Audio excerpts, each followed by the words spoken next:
Good afternoon, Ms. Jackson. Could you please state your full name for the record? Jade Jackson. And could you spell your first name and your middle name for the court reporter? Nijaiha, middle name Deshay, Deshay. And where are you originally from, Ms. Jackson? Little Rock, Arkansas. And when you lived in Little Rock, Arkansas, at some point in your life, did you meet Miss Jade Benning? I did. And how old were you when you met Jade Benning? I was about 6 years old. Can you describe your friendship with Jade Benning? My friendship with Jade Benning was a friendship that I pray everyone gets to experience. Jade was my sister. She was a very loyal person, a very dependable person, and a friend that I never imagined to not have anymore. How long did you knew her since you were 6, but did you guys go to school together? Yes, we went to middle school, high school, and a little bit of college. And during that time, did you stay very close best friends? Yes.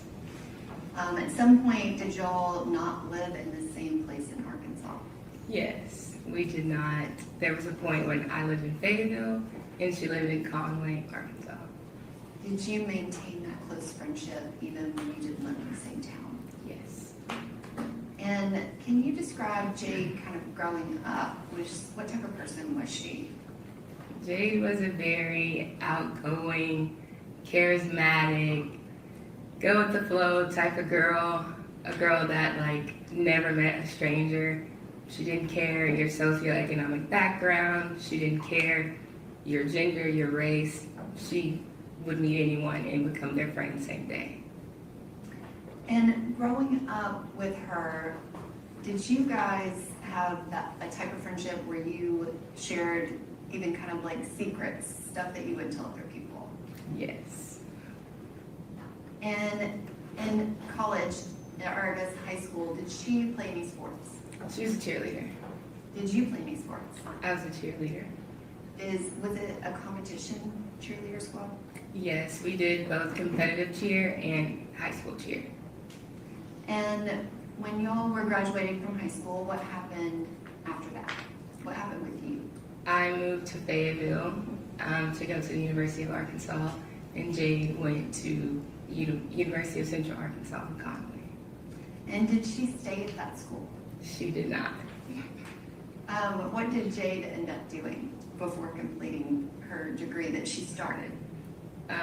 She went to Brightwater Culinary School And where is that culinary school at? in Bentonville, Arkansas. And was that something that she had talked to you about wanting to do? Yes, she did. It was we were trying to figure out what we wanted to do, and ultimately she was like, I think I want to go to culinary school. I was like, okay. And after she was in culinary school, when did you finish with your degree? In 2020. And what did you do after you graduated? I moved back to Little Rock, and I was a dental assistant, And what was your degree in? biology. And after that time, I guess you worked as a dental assistant. Did you decide to go back to school? I did. When was that? In 2022. And where did you decide to go to school? Meharry Medical College.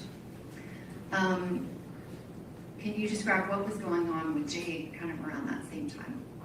Jade was a chef at Ernest. She was head chef and just chefing it up, doing all the things, running Ernest. And was she living here in Nashville? Yes. Can you describe what were your feelings about when you realized that you were going to be moving to Nashville? I was really excited because I knew I had a friend here and I wasn't alone anymore. And we would be able to reconnect since our departure when she moved to Nashville and I was still in Little Rock. And when did you relocate to Nashville, Tennessee? In August of 2022. And at that time, was Jade already living here? Yes. And once you moved here, did you talk to her kind of even more than you normally did? Yes, I did. Would you characterize it as almost daily? Yes. And at some point, after you moved here, how did you first hear about her dating Blaise Taylor? She told me she kind of met him a couple months prior to, and it was kind of just, small little conversations. And then when I moved here, she was telling me about this guy she had been seeing. And do you know how they met? On Hinge. And what is Hinge? Hinge is a dating app. And if she saw him for a date or went over to his house, would she tell you about it? Yes. And did she tell you about it often in the beginning? Yes. Can you describe what was her kind of attitude and outlook towards him? She described him as somebody that was like kind of different from her usual type. She was very like optimistic as to like where this could go. She was really enjoying their hangouts and their conversations. So I was like, all right, well, let's see where this goes. Did she express to you that she wanted to be in a relationship with him? At a point in time, yes. And at some point before she found out she was pregnant, so before that, did something happen that kind of changed that positive, optimistic outlook about the possible future with Mr. Taylor? You said before she found out she was pregnant? There were a couple of incidents at his home with a previous girl. Objection, Your Honor. May we approach? Okay.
All right, go ahead.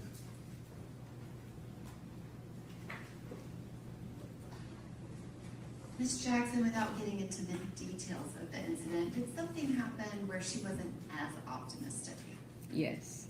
And then can you describe that time frame when she found out she was pregnant? How did you find out about that? She texted me and told me that she needed to talk to me, and she then FaceTimed me, and she was showing me the maybe like 4 pregnancy tests that were positive. And are those home pregnancy tests? Yes, ma'am. And was that something that she had planned? No. Did you, I guess that day, talk to her about that positive pregnancy test a lot? Yes, I did. I did indeed. And what did you do to kind of assist Miss Benning with this new news in her life? Well, I was telling her because these were at-home pregnancy tests, yes, they are positive, but I think that we should probably go to a clinic to verify. So I was looking at clinics in the surrounding area to see where we could get her in to get an ultrasound. And were you able to get her an appointment that same day? Yes. And was it the very same day or was it the next day? It was the next day. Okay. So were you trying to get her an appointment the same day? I was trying to get her an appointment the same day, but was told we don't do same day appointments. And did you go with her to that appointment? I did. And do you remember the date of it? November the 3rd. And what happened at that appointment? They took her back and did vitals, and then I was telling her, don't wait on me to get there so I can be with you for the ultrasound because I wanted to hear the heartbeat with her. And Did you make it? yes, I did. And I went to the back with her, and the nurse was asking her if she wanted to, well, I asked her if she wanted to hear the heartbeat, and the nurse kind of verified with her decision, and we heard the heartbeat.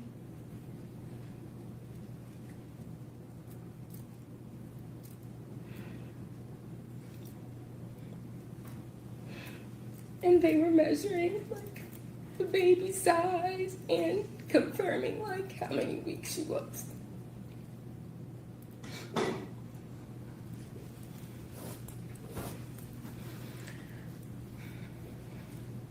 Ms. Jackson, were they able to tell Ms. Benning how many weeks pregnant she was? Yes. And was that something where you and her discussed kind of dates of when it would have happened? Yes. And when they gave you that information, did you know who would have been the father of that baby? Yes. And do you still have all of your text messages with Jade? I do. And was that something where y'all were going through your phones, looking at dates, making sure like when she was where, all of those things in that moment? Yes, ma'am. Objection legal, Your Honor. Okay, she's answered it, so go ahead without leading the question.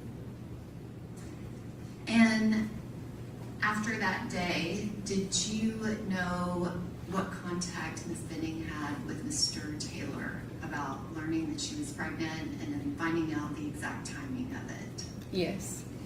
And can you describe, did you read any text messages she had? Did you just talk to her about it? Or kind of how did you get information about her talking to him about it? She sent me screenshots of his response. She called me to kind of tell me that they were going to have a conversation. So I was pretty much in the loop from day one as to what was going on in her pregnancy. And can you describe, after she met with Mr. Taylor, what was her attitude after speaking with him?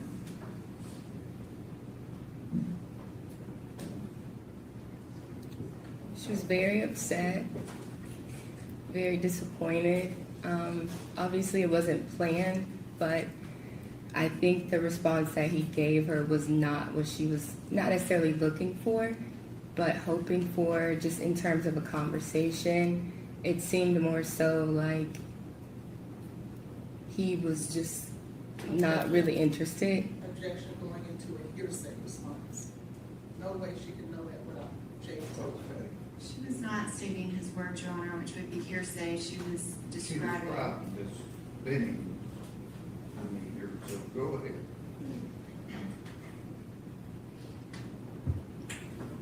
Ms. Benning, after she talked to him, you were describing that she was disappointed with his response. Yes. What was her outlook and attitude even after speaking with him and getting his response? I feel like Jade was still very hopeful. She was still like, you know what, like if this is how he's gonna act, then I'm just gonna kind of move forward with my life. Like she definitely had a positive outlook on the situation, although his response was very underwhelming. Did you have any involvement in the last message that Ms. Benning sent Mr. Taylor I did. in November? And can Yes. you describe that? She was pretty much like, she sent me a text that she was gonna send him, basically saying how she was feeling towards the situation, and she sent it to me, and I edited a little bit to kind of be more forward and for her to say what it was that she really wanted to say, and just kind of get her feelings out there regardless of what he was going to say or not. And did she share with you kind of proof that she sent that message to him? Yes. And did he respond? I don't remember. Okay. Would that have been close in time to that November 3rd appointment? Yes. After she sent that message, are you aware if they talked afterwards in November? Yes. And were they talking like on a regular basis, or what do you know about the communication that they had after she sent that text? The communication between the two of them was very one-sided. Based on the responses that I read, it kind of was in terms of Blaise not really wanting Jade to do certain things, and not like saying he was trying to persuade her not to have the baby, but his response was not in a collaborative effort with wanting to raise the child with her. And I guess, what was Jade doing about telling other people initially? She told you. Mm-hmm. Did she tell anyone else kind of in the beginning, just the first week? I believe she told her mom, her dad, and I think that's all I remember. Okay. What was your outlook when she told you that Mr. Taylor didn't want to be involved? What was your outlook, and what were you doing kind of with your relationship with Miss Biddy? I told her that we're sisters at the end of the day. So if I have to be the baby's dad,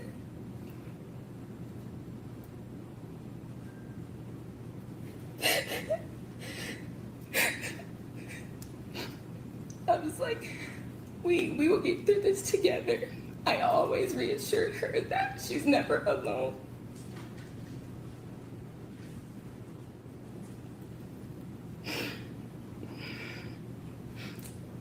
We were both living alone at that time, and her lease was coming to an end. And I was telling her, you know, if we need to live together, if I need to help you, then I will. I went to the appointment.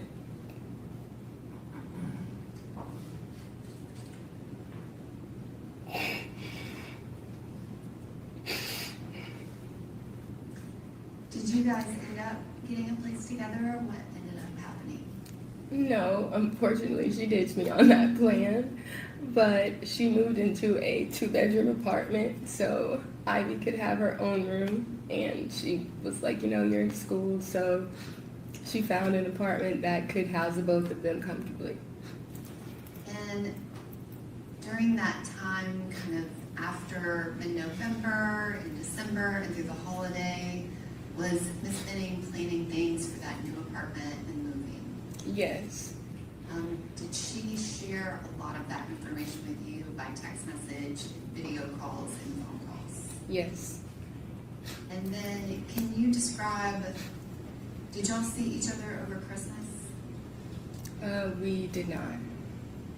And when the kind of new year began in January, can you describe what happened? She got word from Blaise, and he reached out to her wanting to talk to her, and she was very optimistic about what was going to be said, and that is kind of the basis of that whenever the January 1st came around. And was there a break of time where she had not communicated with him at all? Yes. And was that at least 5 to 6 weeks? Yes. And you said she was hopeful. Do you know if she met with him and saw him? She did. And did she see him every day, or can you kind of describe what information did you have about the contact that they had with each other? From my understanding and from what I was told, like it wasn't every single day, but they were definitely back in communication, not normal as it was before she found out she was pregnant, but it appeared to be kind of heading in a direction of which, okay, like where we going with this? And she was very like optimistic of the fact that maybe he might actually be coming back around. And did you try to support her? I did. Did you actually want her to, I guess not want her to get back with Mr. Taylor, but were you a little apprehensive? A little, but I feel like because it made her happy, that ultimately, like, that made me happy for her. And did she tell you kind of every time that she saw him after they started talking again in January?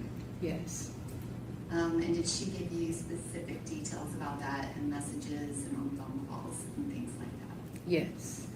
And can you describe what all was Jade planning in that January, February time frame as it related to her baby? We were planning baby showers. Her birthday was coming up, so we were going to have a baby shower in Nashville and one in Little Rock. So we were kind of delegating tasks on who was going to be the coordinator of the Little Rock one and who was going to be the coordinator of the Nashville baby shower. And were there appointments related to her pregnancy that happened in February? Yes. Which I want to back up a little bit. You talked about going to that November 3rd very first appointment with her. Mhm. Did you go to another appointment with her kind of in the beginning, before the end of the year? Yes. And was that the November 16th appointment? Yes. So January, February, you're planning baby showers. Do you remember when she got her new apartment? Yes. And specifically, I guess technically it was a condo, but was it a 2-bedroom versus a 1-bedroom? 2-bedroom. And was she planning things for the baby's room? Yes. Do you remember when she found out if she was having a boy or a girl? Yes. And what did she find out? She was having a girl. Did you discuss with Ms. Benning names and things like that? Yes. Were you able to go to that appointment with her? The February 2nd one, I was not. And during that time when she went to the appointment, found that out, was she talking to you about kind of what was going on with her and Mr. Taylor? Yes. And did you have any information about whether or not he went to that appointment with her? Yes. Judge, also hearsay, Your Honor. Okay, you carry her. I did not ask her what anyone said. I asked her if she had any information.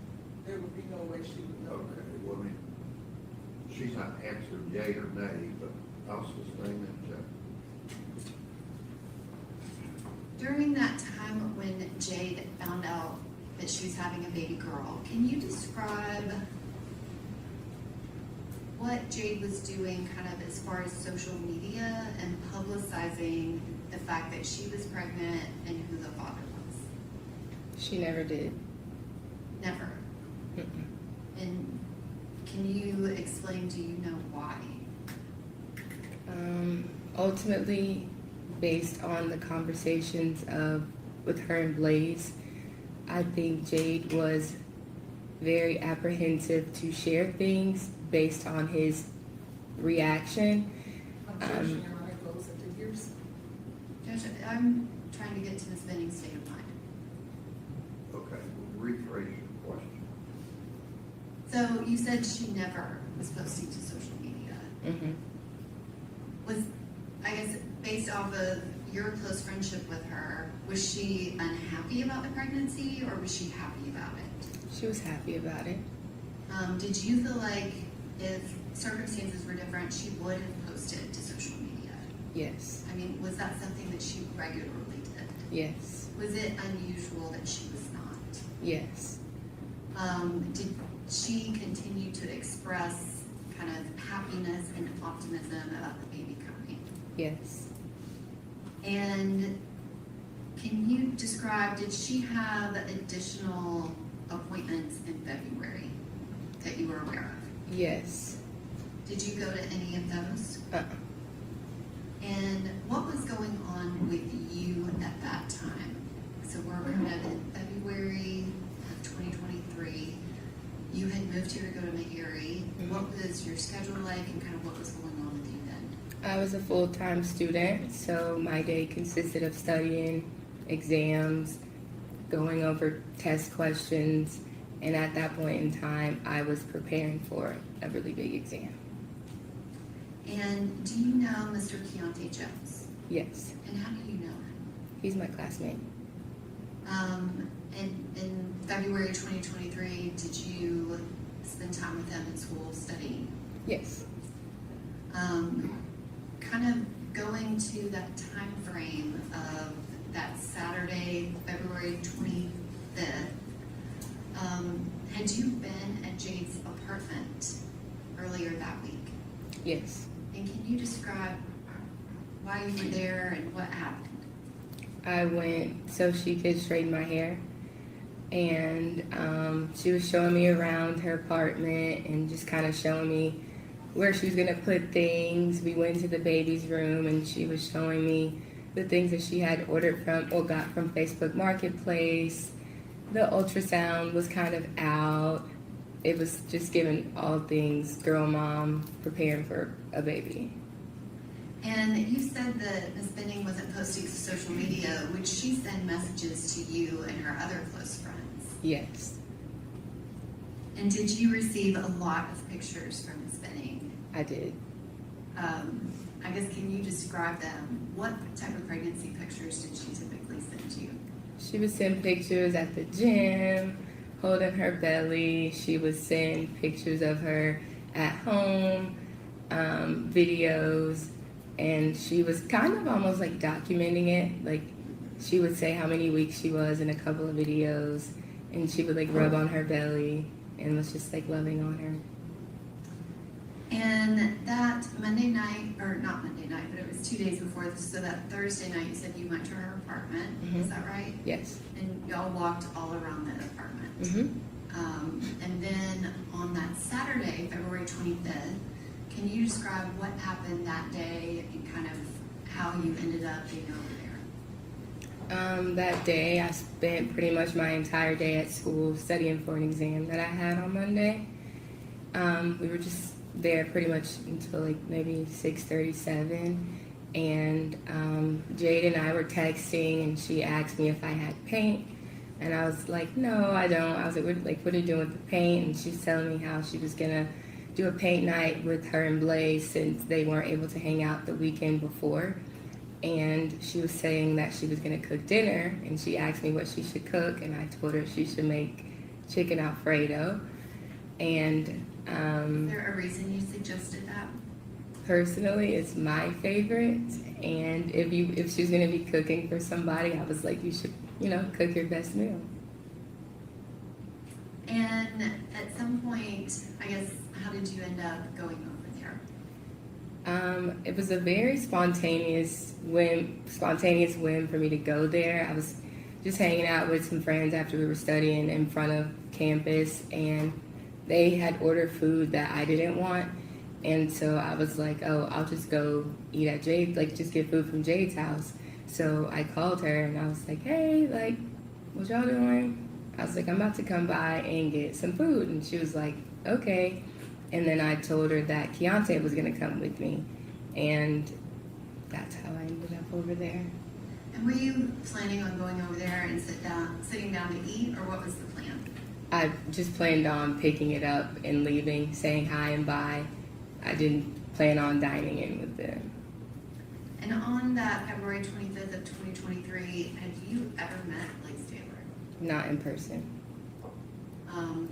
And describe kind of how that happened. You were with Keontae, Mm-hmm. and y'all had been at school. Yes. Did you go straight to Jade's? Mm-hmm. And what did you do when you got here? When we got there, we said hi, and Jade started like packing up the food, and she like put the foil on it, put it in a bag, and kind of set it off to the side.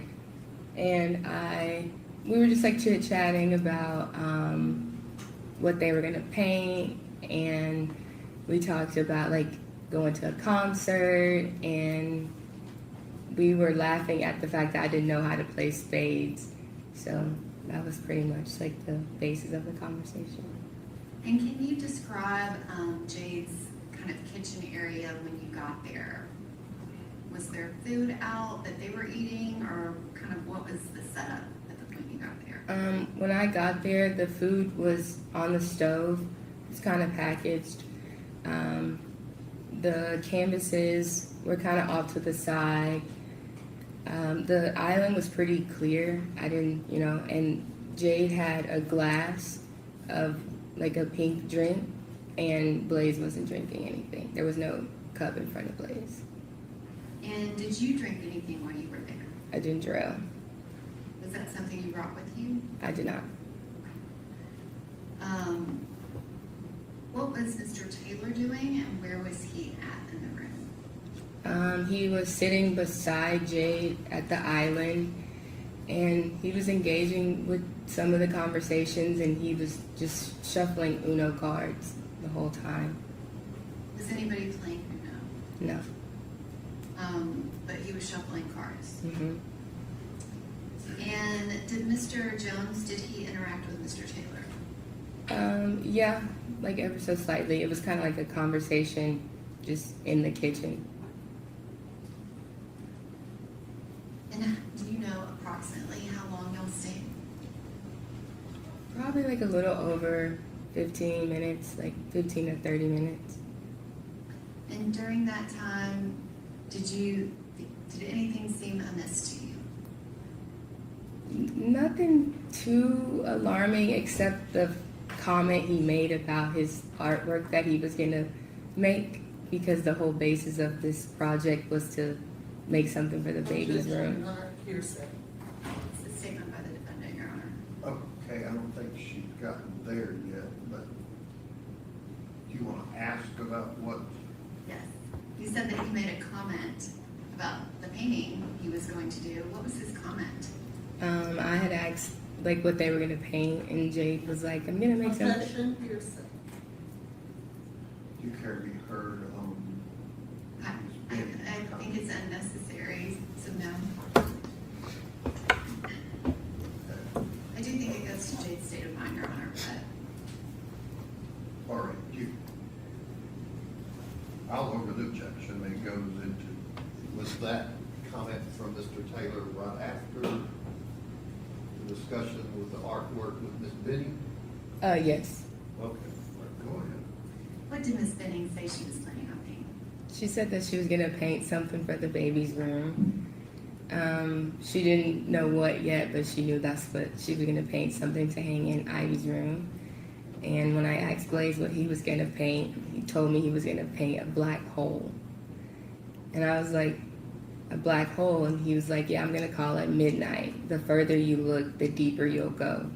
And I was like, oh, okay, But I was like, well, why don't we just add like a little bit of white to the, canvas to make it look a little lively.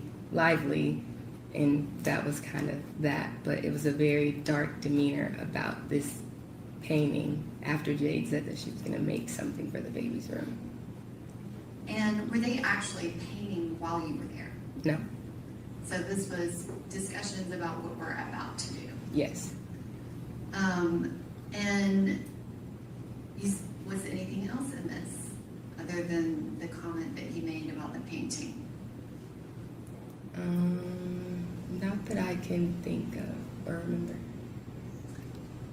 And did you get food? I did. And did y'all leave? We did. And after you left, did you communicate with Jade after you left? Yes. And you don't have to tell me what you said, but how did you communicate with her? I texted her. And did she respond? Yes. And did you have a couple of texts back and forth? Yes. And can you describe Jade's demeanor when you left? She seemed really happy, very excited to spend the rest of the night with Blaise and probably excited that I was leaving now. When you left, where did you go? To Keontae's house. And what did you do when you got there? I ate my chicken Alfredo. And were you planning on hanging out with Mr. Jones all night, or what was your kind of plan for that night? No, I just stopped by. We were just studying, got food. We were just like hanging out, and I was about to go home. And did you actually leave Mr. Jones's house? I did. Did you stop anywhere before you got home? Yes. And where did you stop? A gas station. And what, if anything, happened while you were there? I was pumping gas. And as I was walking back to my car, I get a phone call from Jade. And I answered it, and I was like, hello? Just normal. And she immediately starts saying, what did you do? What did you put in my drink?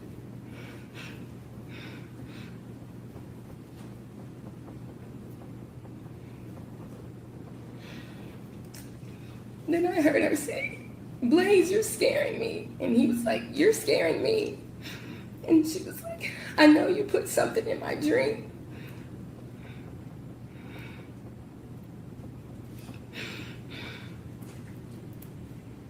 She's like, I knew my drink tasted funny. And she was asking him to empty his pockets. And she was like, let me see what's in your pockets. Let me see. And he was like, I don't have anything. So this whole time I'm like, Jade, like trying to get a response from her.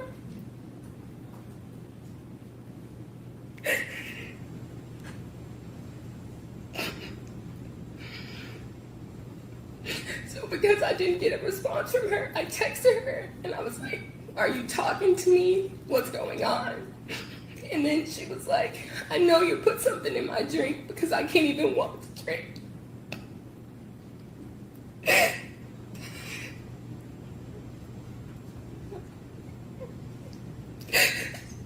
She was saying that she couldn't feel her legs. And then she said it again. And she was like, you put something in my drink. You did this so something could happen to me. Or give her just a moment. You need to clean that. I want everybody to be able to hear you, number one, but then let you calm down.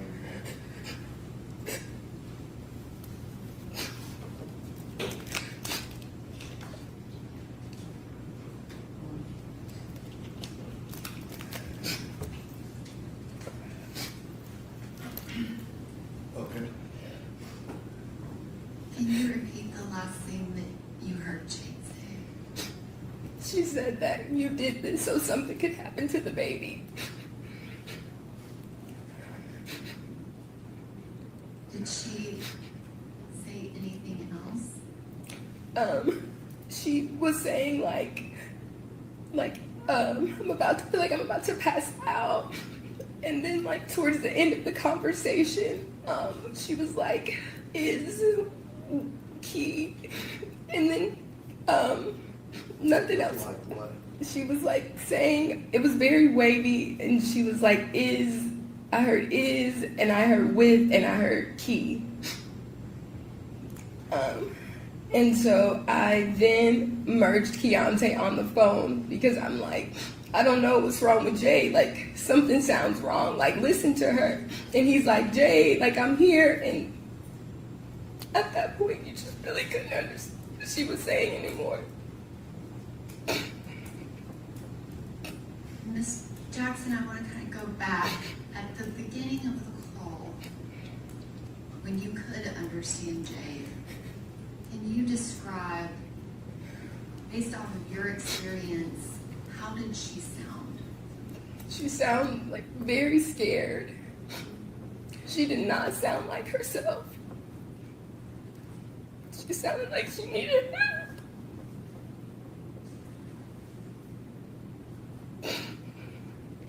Did you say she sounded like she needed help? Yes. When she was saying the things that you just Did she say some of those phrases more than once? Yes. And you said at the beginning, she said, Blaise, you're scaring me. Yes. And you heard him respond. Did he respond to any of the other phrases that she was saying to him? The only thing he responded to was when she said that he was scaring her. He then said, like, you're scaring me. And then when he was asking her if she had when she was asking if he had anything in his pockets and for him to show her, he was like, I don't have anything. And that was kind of all he said. So you could hear him on that call. Yes.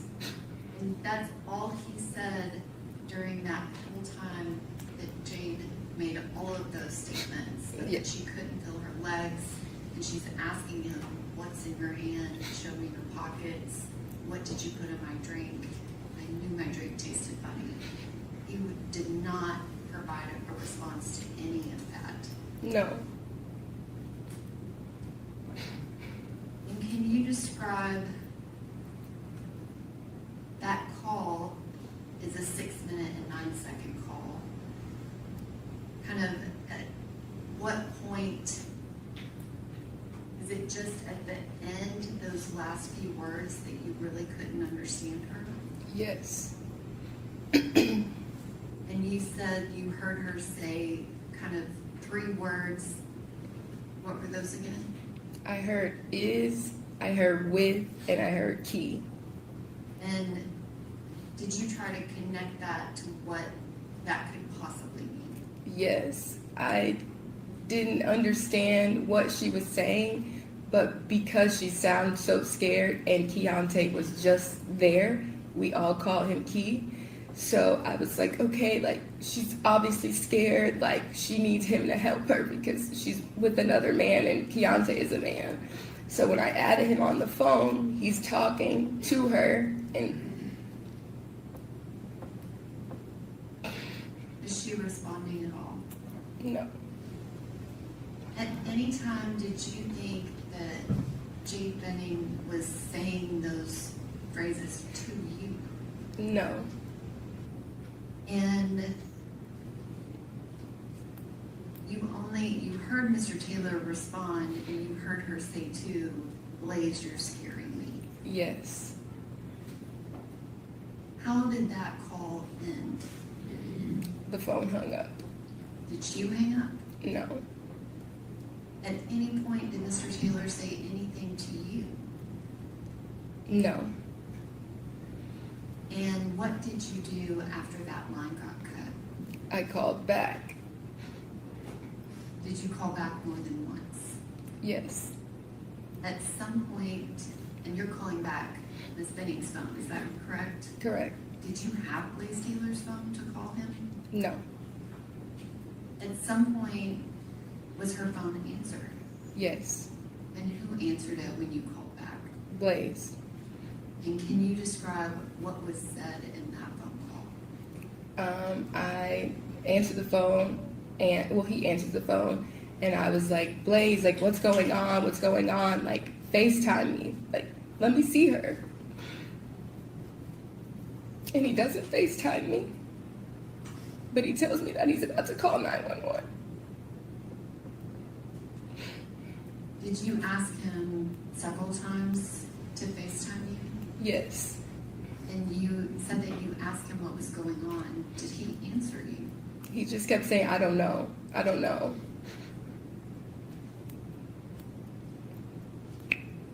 Do you remember him saying anything else on that call? There was a point where he asked me if she had an EpiPen. Did that make any sense to you? Not at all. Did Jade have any allergies? Not to my knowledge. And at that moment, can you describe, do you know what's actually going on with Jade? No. So what do you do? After Blaise tells me that he's calling 911, he's like, I gotta go, like, I'm calling 911, the phone disconnects again. That was not on me. And then I called Jade's mother. And Ms. Jackson, do you remember, was Keontae Jones on that second call? Do you remember that specifically? And when I say second call, the call where you called her and Blaise Taylor answered. Yes. And do you remember if Keontae said anything to him or if he said anything back? He was asking him, what did he do? And you said that call got disconnected, but not by you. Yes. And then you immediately called Jade Benning's mother. Yes. And were you still at the gas station or what were you doing? I was on the interstate trying to get to Jade's apartment. And did you make it to Jade's apartment? Yes. And can you describe when you got there, what was going on?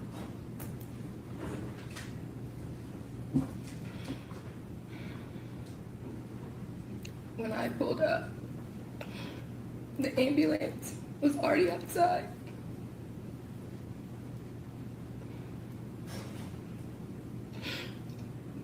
Jade was already in the truck. Her head was to the side. And they were doing CPR. So I'm still on the phone with Bridget at this point, and I'm trying to give her something, but I can't see her face. She's just really pale. She still has on the pajamas that she was wearing when I left. And Blaise is going back and forth, and I'm just like, what happened? What happened? And then the EMT comes around and tells me that we all need to go to Vanderbilt. Could you tell if Jade Benning was conscious? No, Did she look conscious? no. And you said that you saw Mr. Taylor going back and forth, back and forth. Can you describe what was his demeanor like when you saw him by the ambulance outside? It was just like very anxious, kind of panicky, but he couldn't answer. He couldn't tell me what was going on, what was said. Like, I had no idea what he even called 911 and said at this point in time. And when they tell us to leave, then we both leave and meet them at the ER. So he didn't tell you anything that happened No, after you left? no, And do you drive to the ER? yes, Do you see him again? yes. And can you describe that? I see him again in the parking lot when we get to the ER, and when we walk into checking in at the hospital. Again, I'm still on the phone with Jade's mom, and we go to the check-in, and they're asking, who are we here to see? I say Jade Benning, and they ask what's her date of birth. But they were asking our relation to the patient, and I said that's my best friend, and he told them that this was his girlfriend, and I had never heard that before. And so at this point, I'm very, very confused. I'm still trying to process and understand what I just heard on the phone. So then they asked for the patient's birthday, and since this is your girlfriend, tell her Jade's birthday. And he couldn't tell them her birthday. So I then provided that information for them. Did he tell them anything about what happened? The check-in? Yes. No. But you said he referred to her as his girlfriend. Yes. Did you believe them to be in a boyfriend-girlfriend relationship? No. Had you ever heard anything about that? No. What was his kind of demeanor like to you? Was he kind of leaning on you for comfort, asking you things about Jade, or what was going on? What was Your Honor, he saying? we like to reurge our objection. Okay, you kind of had a compound question there. You're asking this young lady what was Mr. Taylor's demeanor? Yes, what was his demeanor and was She he can saying? answer that. Thank you. What was his demeanor? It was not looking for comfort. It was almost like he was just trying to figure out what was going on, but not necessarily. Okay, by demeanor, she's talking about emotions or quiet, not what your interpretation of. Okay, was not crying. His demeanor was very calm per se, but more in terms of like trying to figure out what was going on, but not about the status of Jade's. Objection, Your Honor. Okay, I'll sustain it, Joe. What's your next question? Was he asking questions of the people at the hospital? I don't know. You don't remember him asking them anything? No. What were you doing? Trying to get some answers as to what just happened, what was Jade's state. I had nothing. So I was in the room, we were in a room in the hospital, and I was just trying to figure out what was going on. Did you provide the hospital staff with identifying information about Jade? Yes, Did they ask you questions about her? yes, And did you provide them with information about kind of her pregnancy and things like that? yes, And you said that you were in a room with Mr. Taylor. Was there anybody else in that room? not at that time. And did you speak to him again? Yes, And kind of what were you saying and what was his response? I was asking him what was going on, like what happened.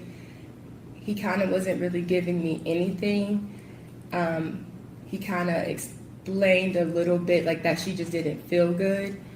And at this point, Keontae then calls again and he's asking what's going on. And I'm obviously very flustered and upset. And Keontae then asks to speak to Blaise. And did you give the phone to Keontae? Yes. Well, to Blaise. Can you describe, you said that Mr. Taylor said that Miss Benning wasn't feeling well. Mhm. Do you remember anything specific he said about that? He said that she felt woozy.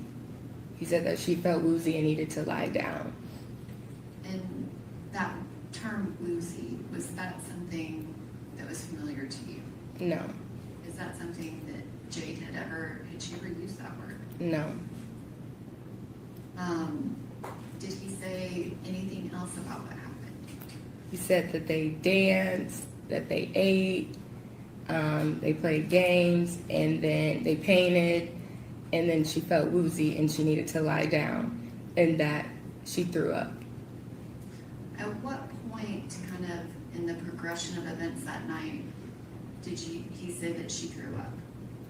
When other hospital staff came in and they were basically asking both of us kind of what happened from each of our perspectives, and when he's explaining it to someone, he then adds that in there.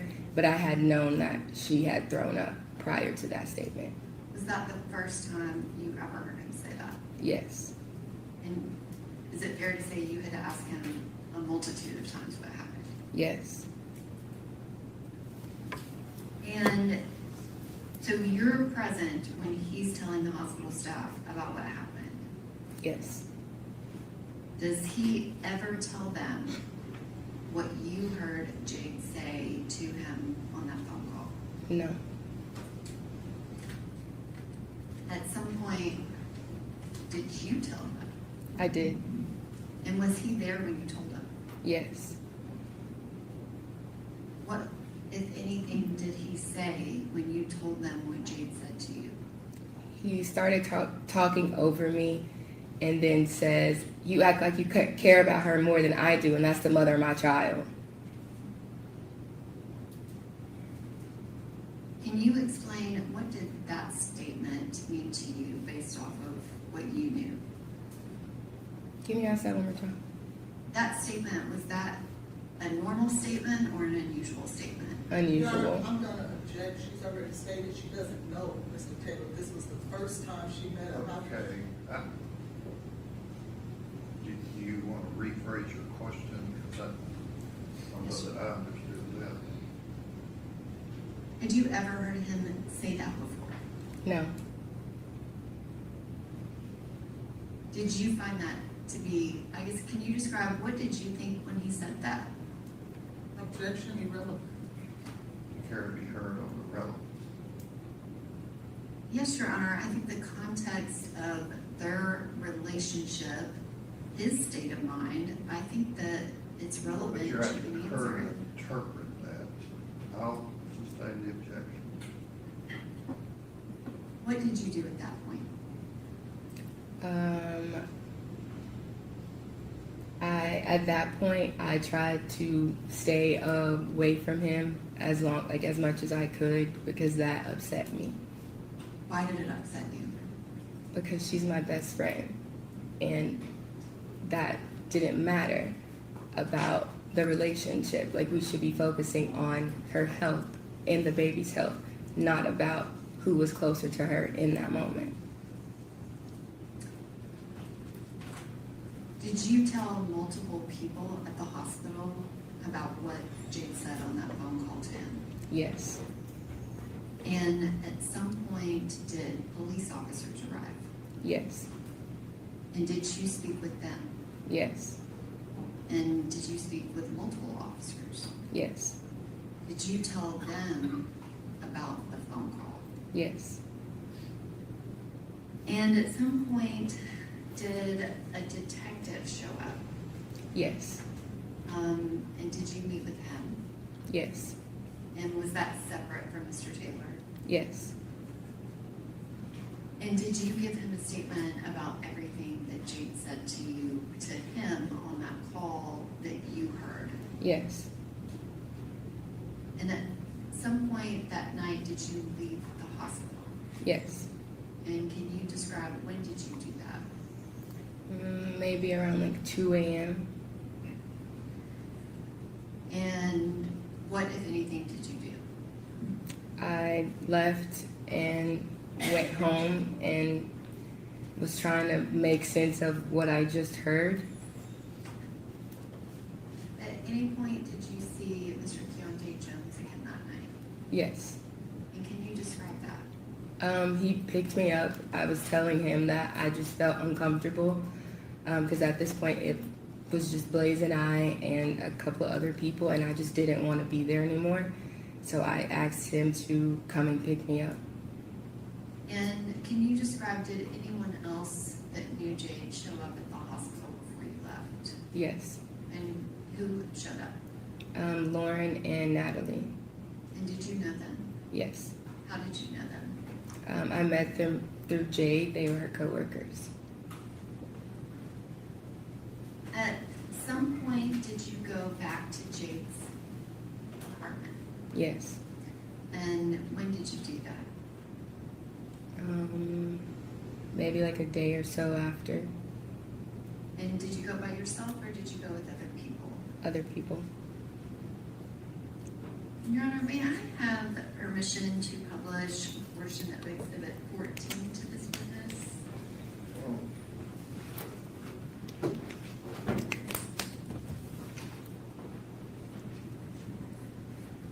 Oh, because of your computer? Yes, Or sir. the- Okay.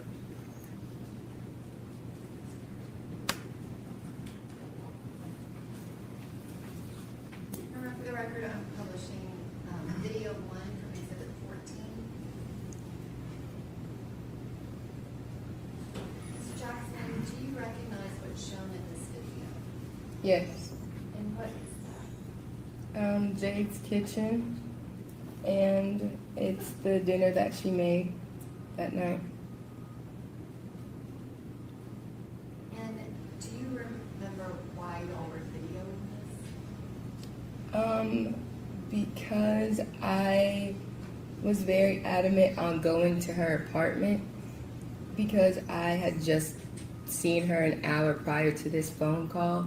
So I wanted to see if there was something happened, if there was any sign of struggle, or kind of what happened here.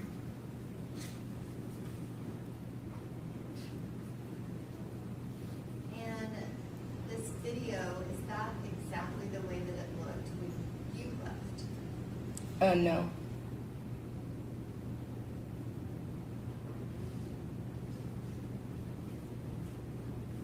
And now I am showing video What's number different?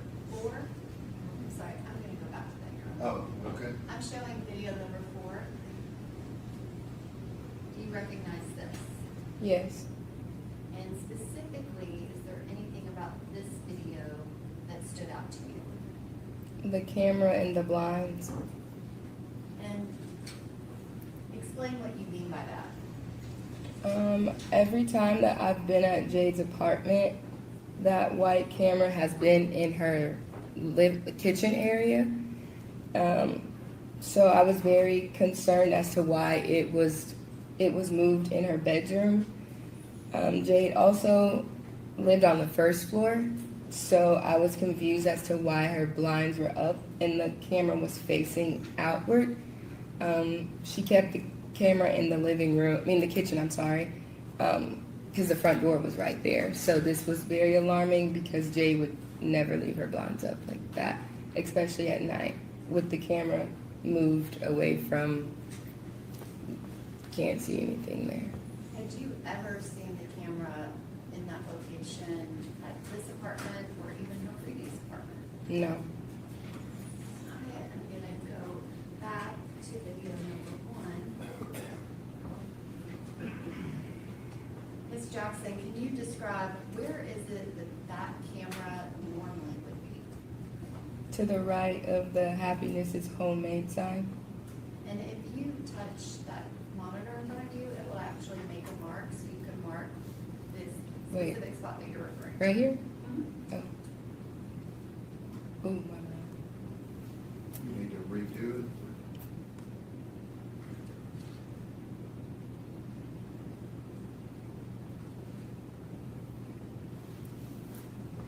Is that where it was when you had been there earlier?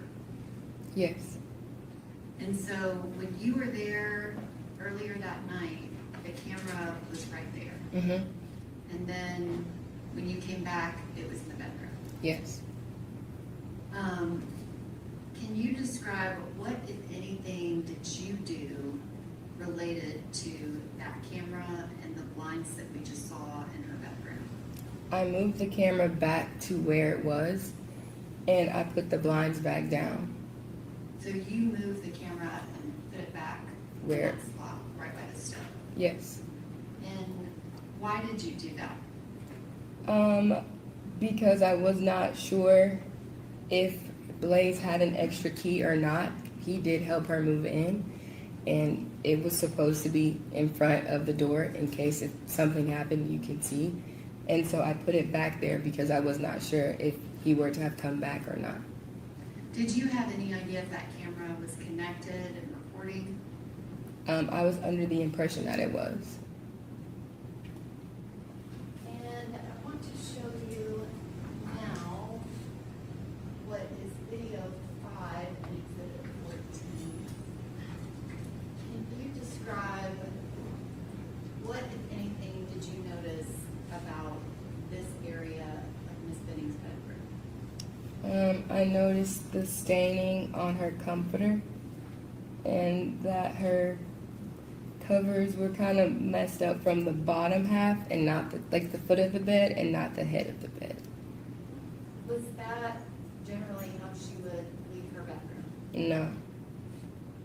And you were referring to that stain, Yes. and you've already testified that at some point at the hospital, Mr. Taylor said she threw up. Yes. When you saw that stain, does that look like throw up to you? Not necessarily to me. I don't know what that looks Your like. Honor, I'm gonna object as she is not a medical professional to determine. Okay, she said she's not sure what that was. Was that something that stood out to you, Yes. and why? Because Jade wouldn't have her comforter dirty, and Blaise had already told me that she threw up. Did you do anything to try to locate evidence of throw up? Yes, I looked in the trash can, I looked in the washer and dryer, any nook and cranny around her apartment to see where this throw up was. And did you find any evidence of it? No. Can you describe the pictures kind of that were taken of the trash can? Were you there when all of that was done? Yes. Your Honor, I would like to show this witness the photograph from Exhibit 14. All right. This is the fourth photograph, which I believe is 14. I don't know if it's labeled as a collective exhibit, but it would be 14D if we were doing it that way. Ms. Jackson, did anything stand out to you about this picture?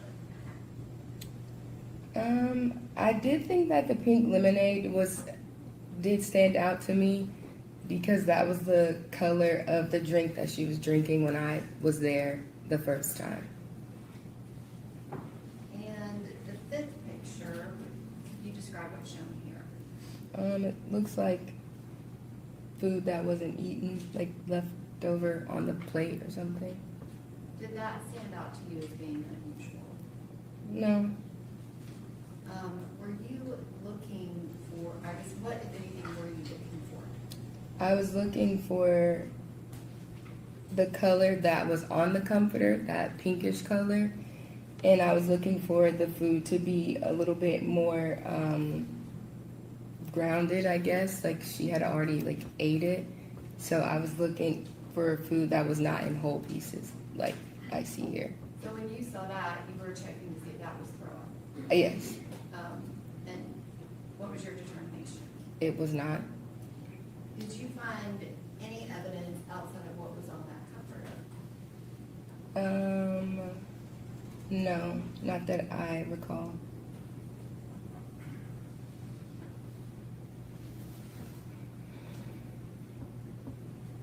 And were you there when that comforter was bagged up? Yes, Did anybody touch it with anything other than gloved hands to put it in that bag? no. And can you, I want to kind of go back. That was, I guess, a day after. Can you describe at the hospital? Did you go back to the hospital? Yes. And who, if anybody, was there in those days that followed? All of our family and friends. And can you describe, are you close with Miss Bidding's family? Yes. And describe your relationship with her mother, Bridget. She's like a second mom to me. So we kind of just leaned on each other that whole week, trying to understand something that didn't make sense. And did Mr. Jones come back to the hospital? Yes. And were you there on March 6th? Yes. And can you describe what happened on that day?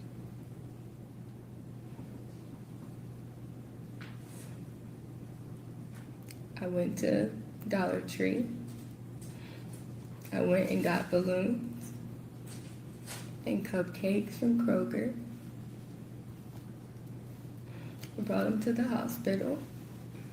And we all sang happy birthday because that was Jade's, would have been her 25th birthday.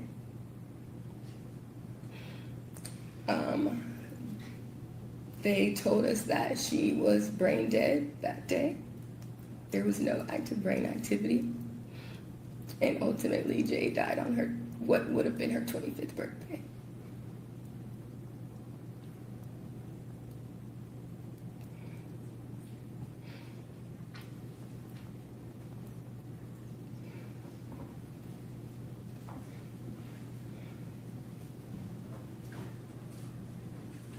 Mr. Jackson, I'm going to switch topics a little bit. Prior to Jade learning that she was pregnant, that November 2nd, November 3rd of 2022, prior to that, Did Miss Benning, did she drink alcohol? Yes. Did she ever get drunk in her life? Yes. And was that something that happened on a daily occurrence or was it sporadic? Sporadic. And did she use any other substances? She smokes marijuana. Did you know, I guess, did you know of her using any other substance other than marijuana? Mushrooms a time or two. Was that something that she did on a frequent basis? No. And can you describe once Miss Benning found out she was pregnant, which let me kind of go back, are those the only two substances other than alcohol that you've ever heard of her using? Yes. Have you ever heard of her using cocaine or even talking about it? No. After she found out she was pregnant, can you describe what, if anything, did she have to drink that was an alcoholic beverage? She never drank alcohol again. And what, if anything, did she ever smoke marijuana or have used marijuana in any way? No. Can you describe kind of her lifestyle about health after she found out about the baby? It drastically changed. She would let me know when she would take her prenatals. She was doing light workouts, was definitely changing her diet and eating habits and drinking a lot of water. Right now, just one moment.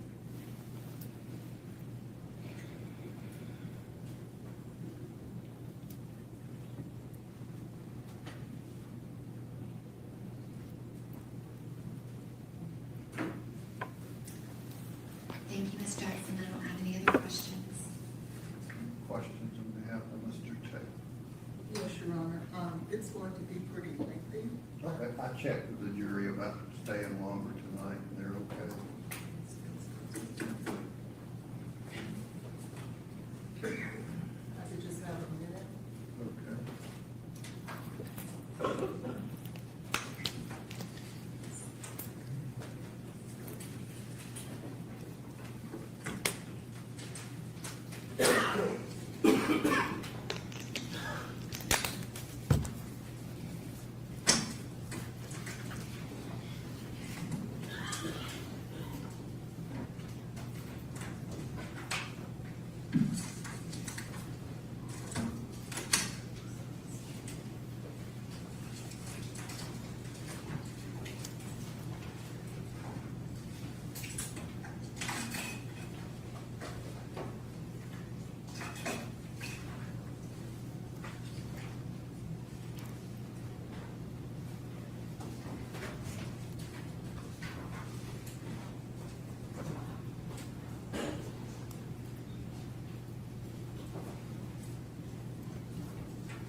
There's 2 more seconds, please.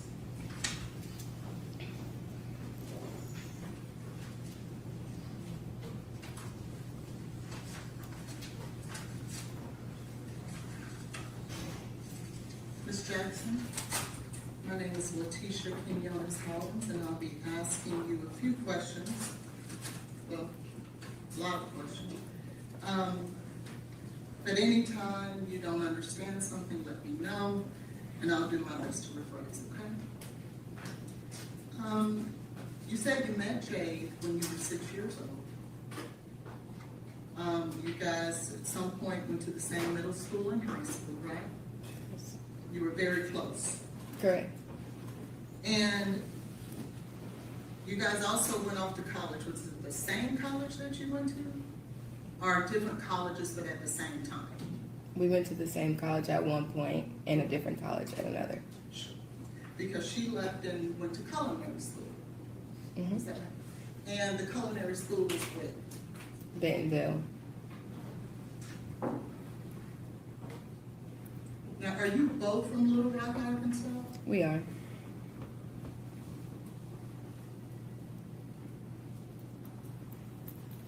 Do you know an Arion Curtis, who now may be Arion Jordan? I do. Is she also from Little Rock, Arkansas? I believe so. And do you know Apple Denny? I know of her. Have you ever met her before? Objection, Your Honor, to relevance. I could just have a little leeway. Okay, you ever met her? Yes. All right, what, Now, at some point, Jade moved to Nashville, correct? Correct. And do you know about when she moved to Nashville? I don't know exactly when.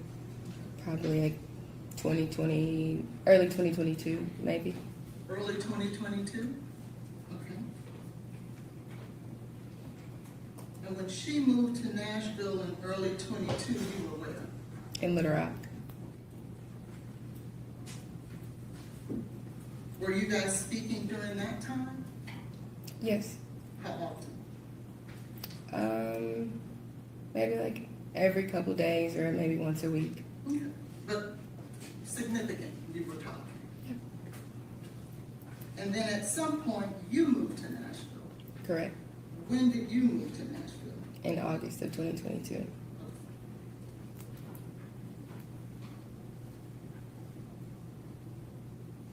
And so, when you moved to Nashville, who did you live with when you moved here? Myself. And you came here to go to McCarran? Mahara, yes. Not Henry, I'm sorry. And you didn't move in with Miss Fanny? No.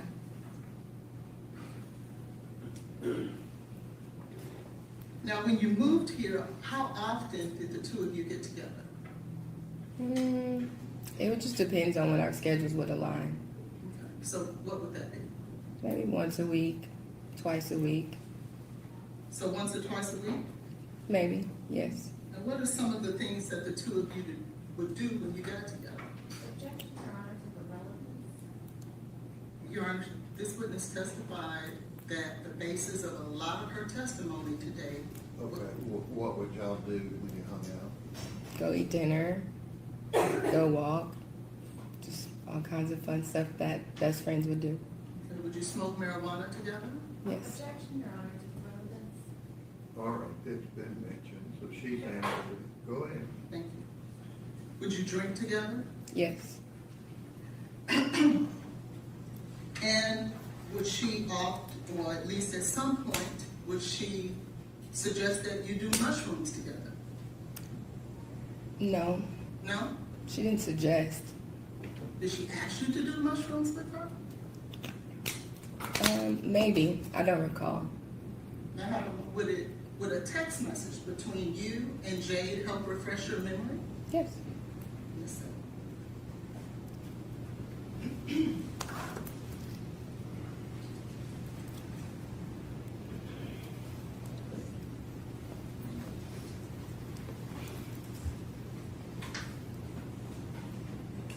All right, get that here.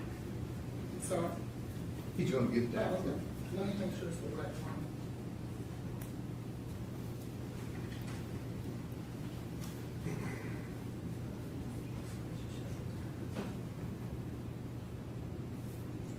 This is it. I have a copy.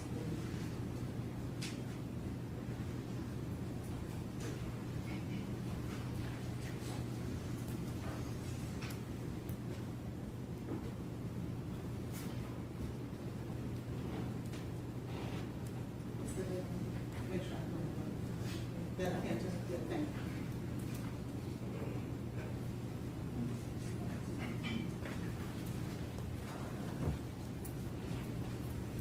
If you could take a moment and read those first 3 texts to yourself and let me know when you're done. Or maybe go down 4 texts.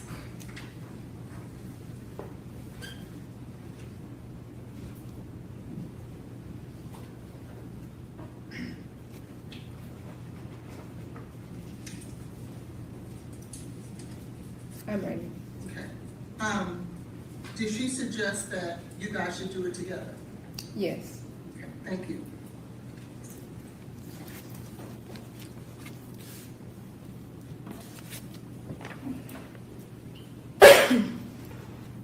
Now, you would oftentimes, would you not, reach out to Ms. Benning and ask her to help you secure drugs, wouldn't you? Marijuana. Adderall as well, correct? Mm-hmm. Okay, so more than marijuana. Okay. Yes. And you did that more than Objection, once. Your Honor, to the relevance of the approach. Okay.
Ms. Jackson, do you remember a time when, around October the 3rd of 2022, when Ms. Benning was traveling somewhere in California?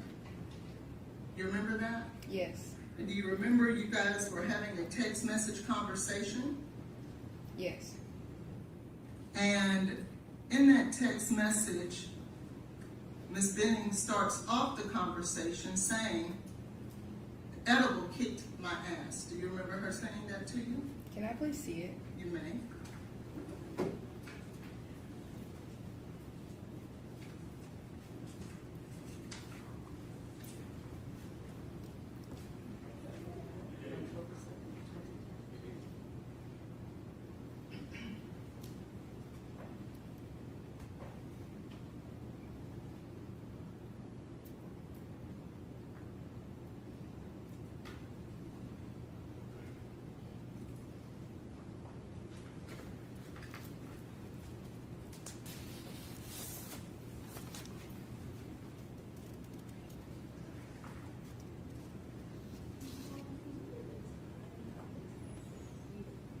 Got permission to ask.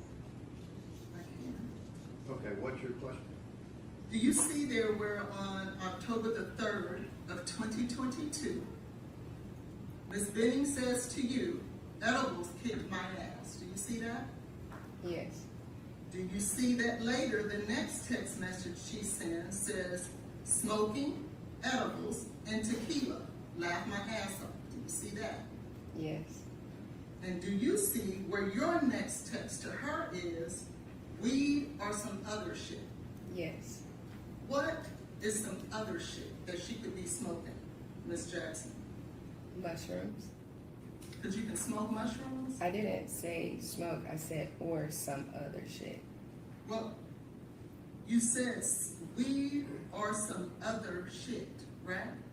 Yes. What's the other shit? Mushrooms. Okay. You get- So when you were referring to weed, because you hear above it, it says smoking, but it doesn't say what she's smoking, right? Mm-hmm. It says smoking, and then you respond, weed or some other shit. Mm-hmm.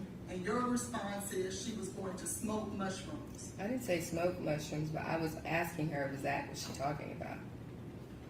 Okay.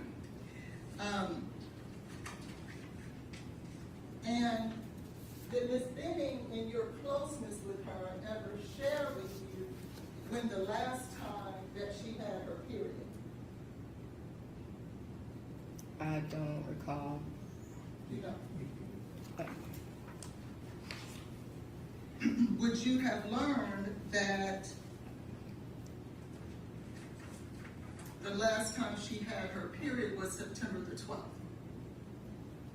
Objection, Is that a Your Honor. question? The witness Yes. has answered, she doesn't recall. Yeah, I mean, you're putting words into her mouth. I thought you asked, did you know, and she said no. She said she didn't recall. She said she didn't know. As close as you were, did you know that she didn't have her period in October? We don't just discuss our periods like all the time, so no. So when you were on direct examination, Ms. Jackson, you talked about that this was your sister and you discussed everything. Isn't that what you said? We do. But you don't discuss your periods. I did not.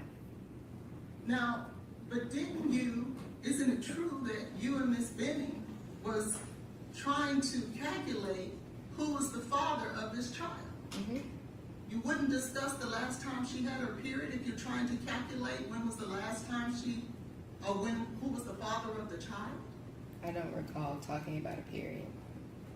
Well, how would you figure out who was the father? Objection, Your Honor, she's answered this question. Right, well, she's I'm asking objecting to another the question. relevance of the line of questioning. When the witness What's your says she next doesn't question? know. How can you discuss and try to determine who's the father of the child if you don't discuss when was the last time she had her period? Based on the how far along she was in her pregnancy. Well, how would you know how far along she was if she doesn't go to the doctor? She did. But you were talking about that before she went to the doctor. We were at the doctor talking about that. So when you were talking about it, you would have to figure out the last time she had her cycle and who she was having sex with. Argumentative. You can't tell her what she did or didn't know, I mean, just ask her a question. Now, was there not a time that Miss Benning would infuse the food that she cooked with marijuana? Objection, Your Honor, to relevance. We've already had that discussion with other witnesses, so did you know anything about that? I did. You said you did know? Mhm. And she would do that, would she not? She has before. Thank you. Now, when you were discussing who the father was of this baby, there was another gentleman that was in the running. Was that true? Yes. And who was that? His name was Des. And at the time that you guys were making this discussion, or having this discussion, this was a time that she was in fact pregnant, correct? I'm sorry, could you repeat your question? This was a That time. was the discussion with Miss Benning about Des after you knew she was pregnant. Yes. And in that same conversation, you were asking, and she was talking about the mushrooms, and you were asking her to ask Des. Objection, Your Honor, to the hearsay. What is your question? This was a discussion they were having together. Well, it still may be hearsay, but what is your question? You guys were discussing drugs then too, were you not? Objection, Your Honor, to the hearsay. Do you care to be heard? Yes, there was a conversation that she was a part of. This is what she was saying with Miss Benning. And it goes to Miss Benning's state of What mind. hearsay exception is It goes to Miss Benning's state of mind as it relates to drugs. This is a drug overdose. Mr. Taylor has to be able to put on a defensive theory.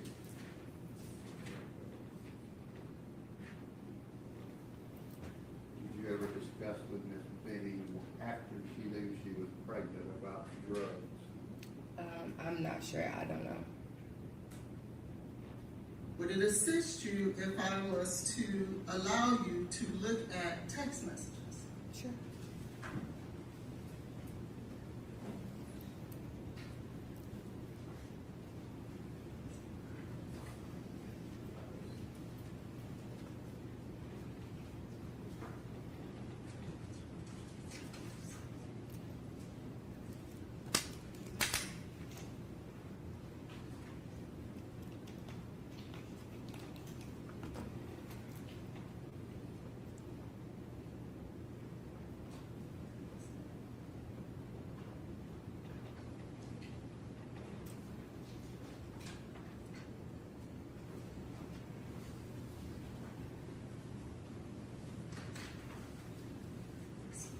And when checks, what time frame checks are you want to ask about? It is 10:29, Your Honor, and 11:02. Sorry. I'm sorry, I gave him. The 10:29. Let me just give you. See if there's multiple copies of that. This is 11:02. I'm gonna give you a copy of all of them so you can have them ahead of time.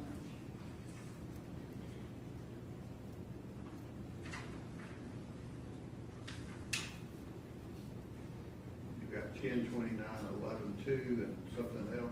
Yeah, I'm giving her all of them, I'm just What- making sure what that is they're the that? same. Your Honor, I object to the relevance as well as the hearsay. I do not understand what she is attempting to do. All right, let the jury step down and follow.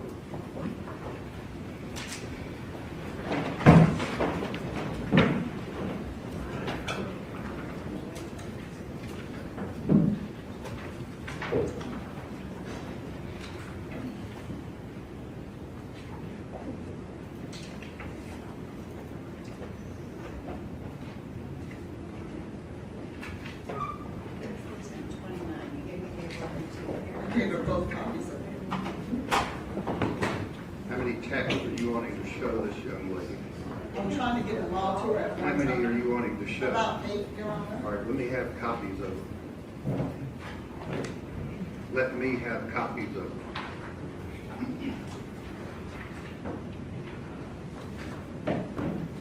I want to give them to you all at one time, please, so that we don't have to go and revisit. And I can tell the court exactly Just where. let me have copies of them. Once you read them, you're gonna ask me. I don't know what I'll ask. It's 11:2, 10:29. This one is 11:2.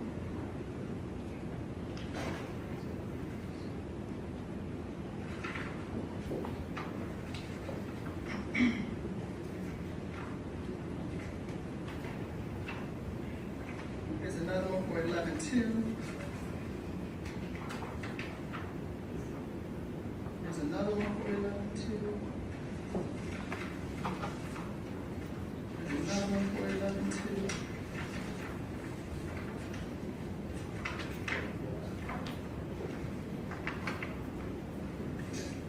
Or you're giving me all the metadata and everything? Yes, I am. I don't even see the, one starts off me, or,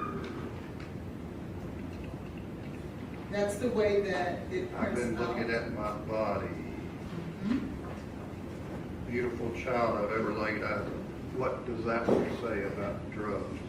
So I'm giving you drugs, but, Let's just do this real easy. Tell me what that one says about drugs. so in that text message, You what haven't it's, looked at it. you just told me what it said. You said it says about my body, what does it have to do with about drugs? I'm trying to answer it. Okay. What this says is that on 11:2, and then you go to 10:29, she talks I about, haven't gotten to 1029. you're asking me about this one or 10:29? That one. This one says, me either, and then she goes on to say to both. Then she says, like, I've been looking at my body and shit too. And so what it says here is that she knew that when I started questioning if I could be pregnant. So on this date, she says that she had been looking at her body and could tell that she had been pregnant. She She didn't. says that? Yes, she did. Okay, let me see that. But that has nothing to do with drugs. It does because what No, it no, I'm suggests. saying, is there any reference in this text to drugs? No, but it Okay, orients the thank you. state of mind of Miss Benning. State of mind. Yes, as it goes to our defensive theory.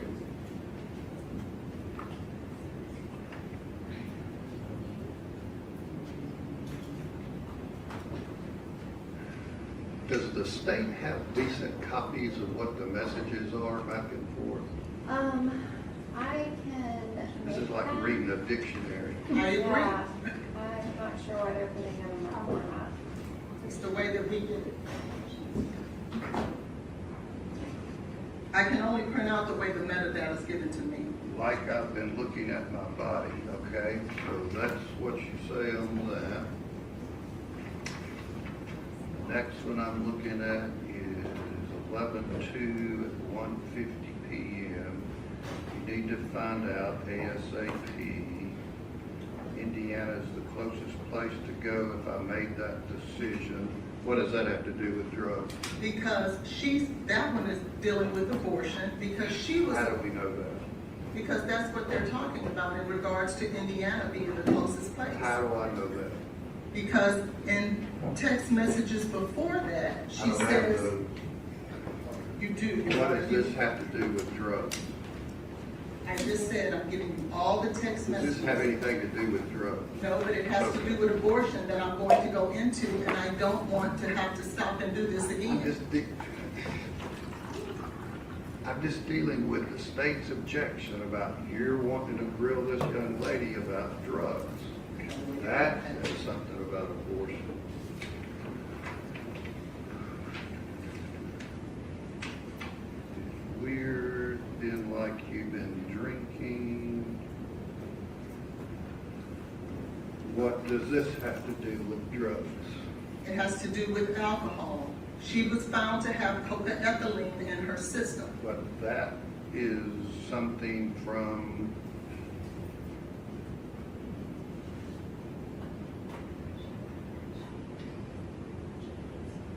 where's the answer to, from Ms. Jackson, but like you've been drinking?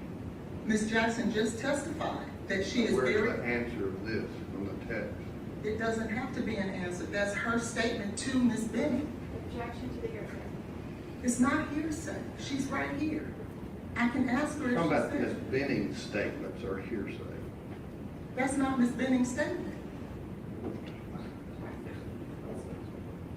If I can at least allow me to explain to the court what it is that I'm trying to do, why I provided you with all the text messages that you asked for. Okay.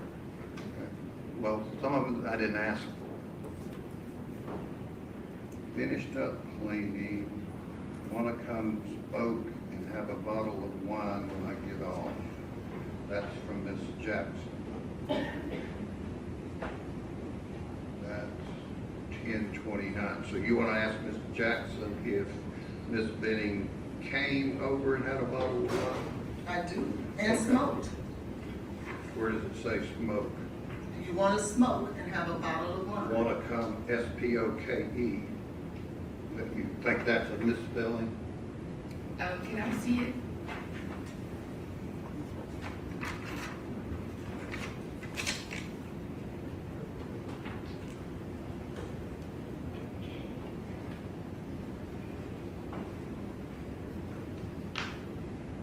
And while she's looking at that, one says, I'll be done in like an hour. You're not going to the party. I was going to, but my body is just really exhausted. I think I'd rather chill tonight.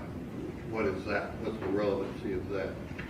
That one has to do with, as I stated before, that she was already telling by her body that she was pregnant. But yet she was doing drugs around this time, if you orient it with the other text message of 10:29 that I gave you. All right, maybe I hadn't gotten to that. This is 11:2.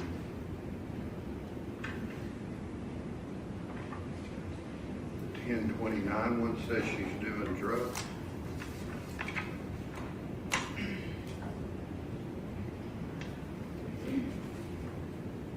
Excuse me. Can I have a copy of these No, texts? hang on Oh, just a I'm sorry. moment. Do you have the 10:29 one? You just have that one, Your Honor. Okay. It says, I'll be done in an hour. This is 10. It's 10:29.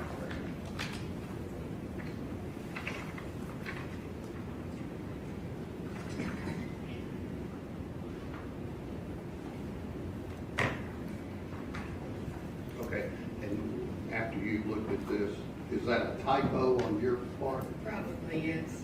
Okay, so you would say you're texting Miss Benning about wanting to smoke and have a bottle of wine? On 10:29, yes. Did she come over and do that? I don't remember. Okay. All right, we can do that. That. You've already asked about that.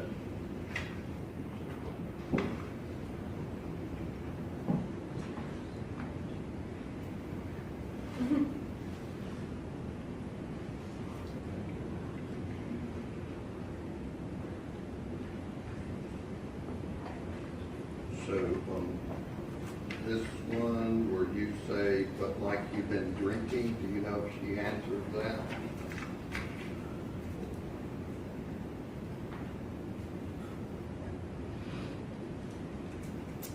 If I may, Your Honor, that's Ms. Jackson's observation of Ms. Benning. In a text? Yes, in the How's text. she observing her in a text? She is finding out that she was pregnant. Ms. Jackson's response is like, you've been drinking. I don't see that. I don't see that. Yeah, it's hard to. And if she feels like that's not what it means, that's what she could tell the jury.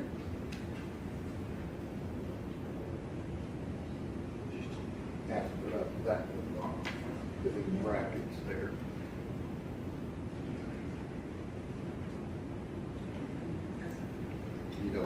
that's about. The conversation is incomplete, like I can't really make I don't know. And then this is, excited in a way. I will be more okay when I know for sure it's his.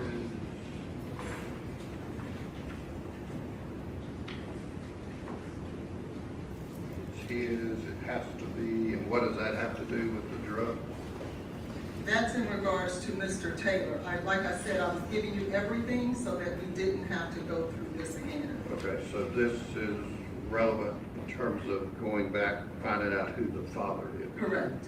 And this shows that they're just discussing it. They're discussing it, but it's relevant because it goes to Mr. Taylor's state of mind that he would try to harm a child that could possibly not even be his.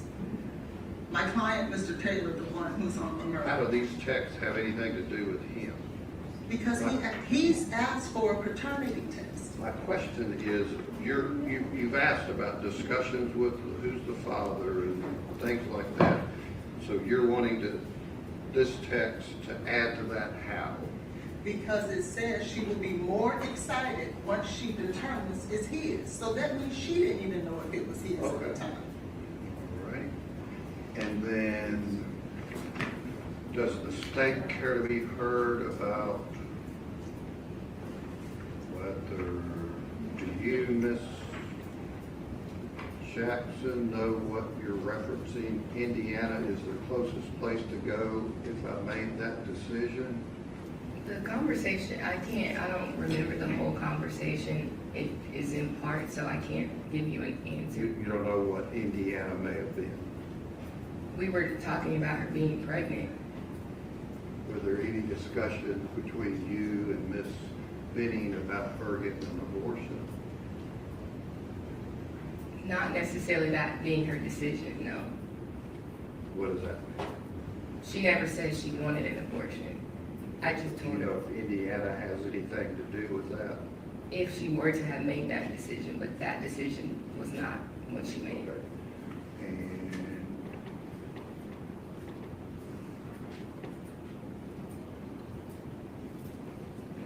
And this one says because you could be 8 and 2 weeks would be 10 and then too late. Do you know what that was about? If she were to have an abortion. Okay. And the state, these are 11-2, 11-2. And the state's objection about these is what? Governor, I just want to be clear, we're talking about those specific texts that you just asked Yes. Ms. Jackson about. So my objection is that, number one, they're incomplete to the conversation, but Do they're you have the complete download? We can give it. I didn't ask you. Right. Yes, I mean, I have access I to it. mean, you would agree with me, I'm just trying to be fair, you would agree with me that you asked a lot of questions of various witnesses about Miss Benning wanting to have her baby. Yes. And these would indicate that there were discussions about not doing that. And Yes, no, my objection. yes, no. I would like to ask the witness the question, but I Ask understand that the Ms. Jackson a conversation. question? Yes, Go ahead. Ms. Jackson, those conversations that you have snippets of, did those all occur before Ms. Benning confirmed that she was pregnant? No, Are they all from November 2nd? yes, And you went to the appointment to confirm it on November 3rd? correct. So they're all before she confirmed it? Yes, I'm sorry. Once she confirmed that she was pregnant, was there any discussion that she was suggesting that she might have an abortion? No. Okay. If I may be heard, Your Honor. You don't need to be heard. I'll allow to ask that. I'll allow you to ask about these two text messages. Thank you. Trying to bite my tongue about like that.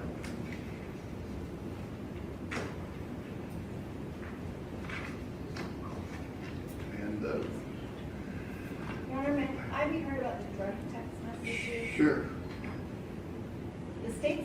question is that this witness has already testified that there was drug and alcohol use, marijuana and alcohol, prior to her finding out she was pregnant. She found out she might be pregnant on November 2nd. She confirmed it on November 3rd.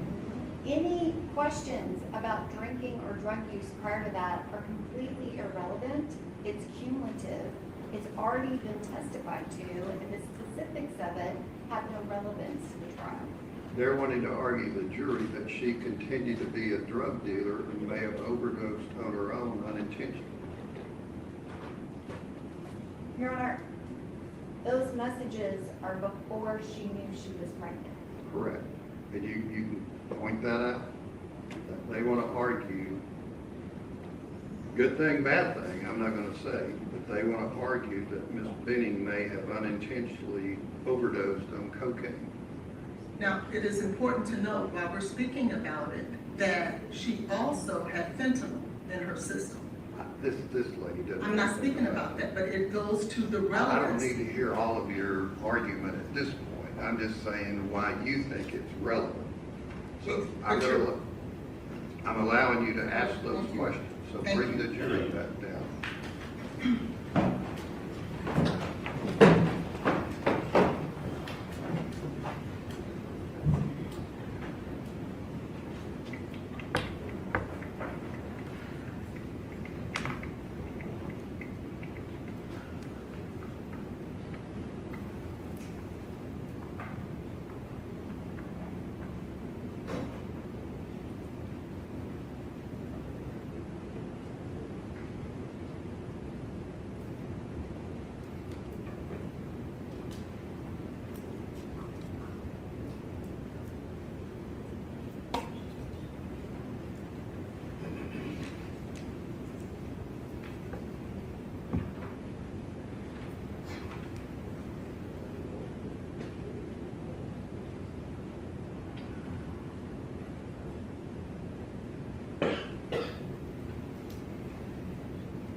All right, go ahead.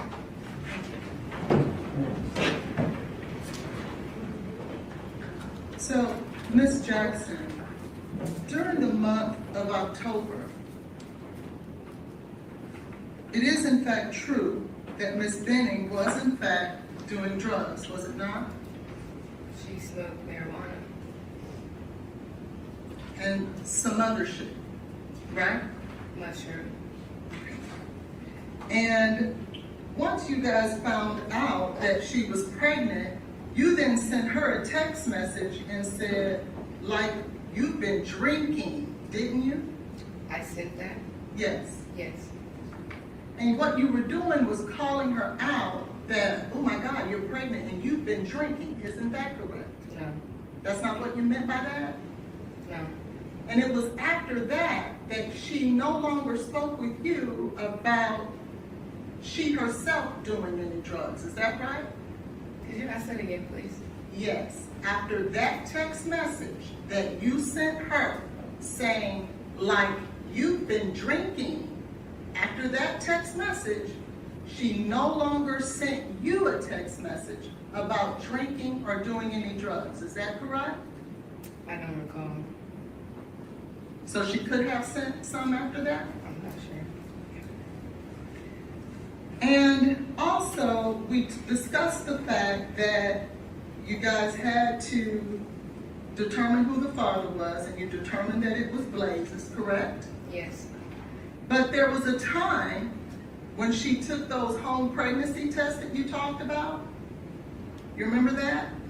And she sent you a picture of those home pregnancy tests that you testified to.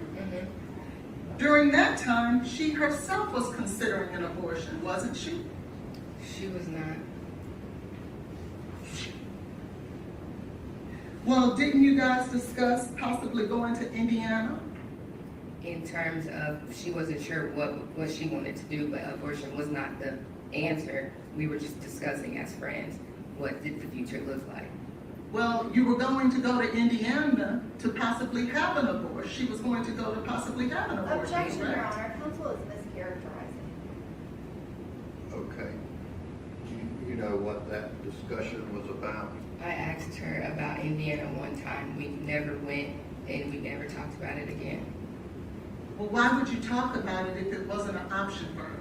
We were just discussing as girls, as friends, like what. Didn't you also say on one occasion, well, 2 weeks, you need to decide because it'll be too late? Didn't you say that to her? I didn't see that. Could I please see that? You may.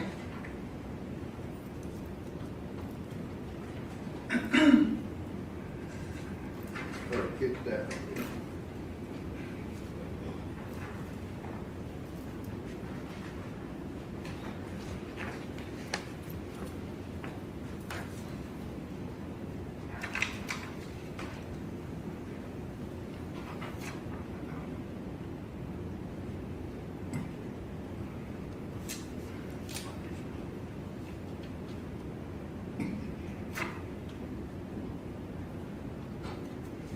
Okay, I see where I said that. Okay, so you were discussing it because she was considering an abortion, correct?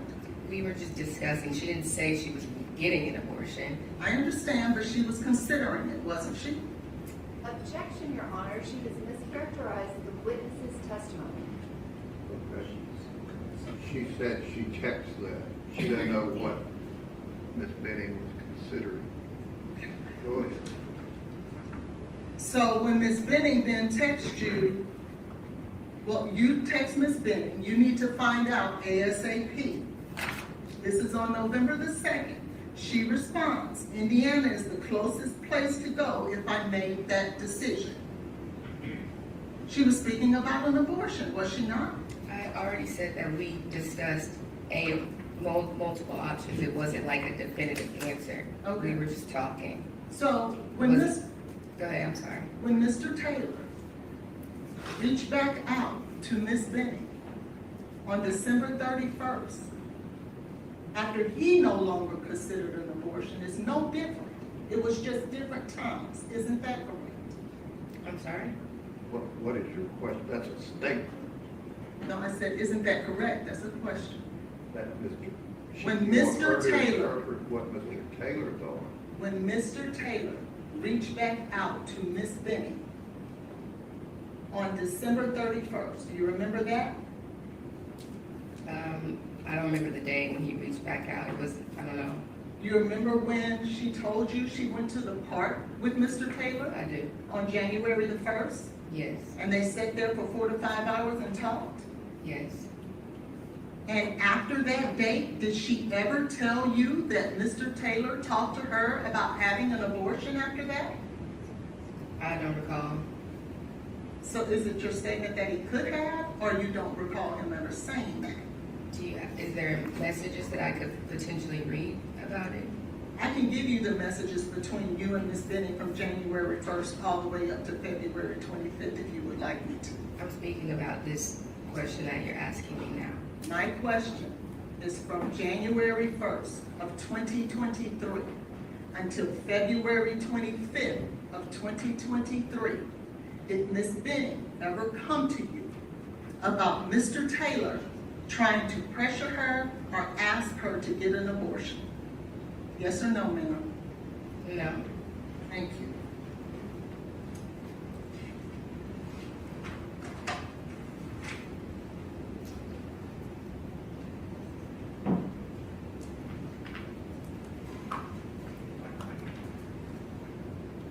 Now, during this time that from the January 1st until the February 25th,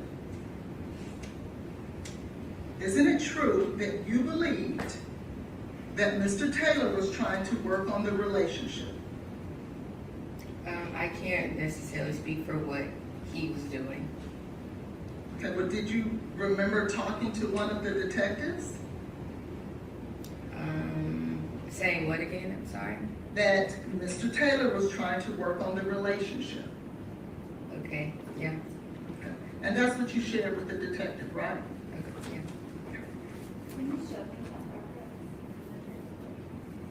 I would have to pull it out. I can't, this witness is not, I'm not. Okay, what's your Thank you. question? I'd like to move on. All right, go ahead. Now,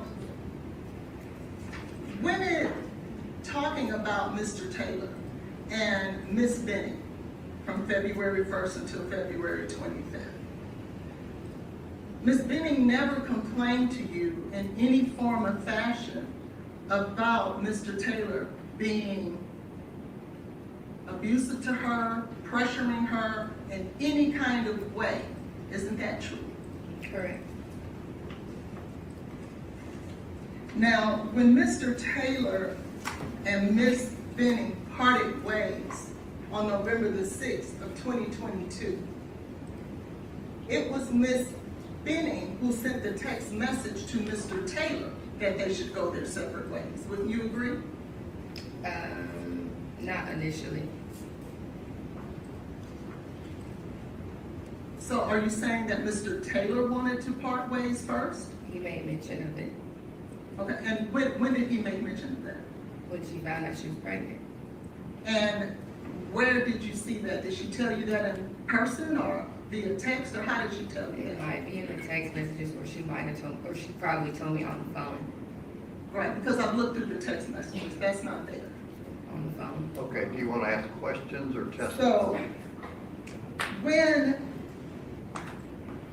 Miss Benning sent the text on November the 6th, in fact, she said, we're at an impasse, isn't that what she said? Because she sent the text message to you, you testified to it, remember? Yes, can I see this text message, please? Yeah.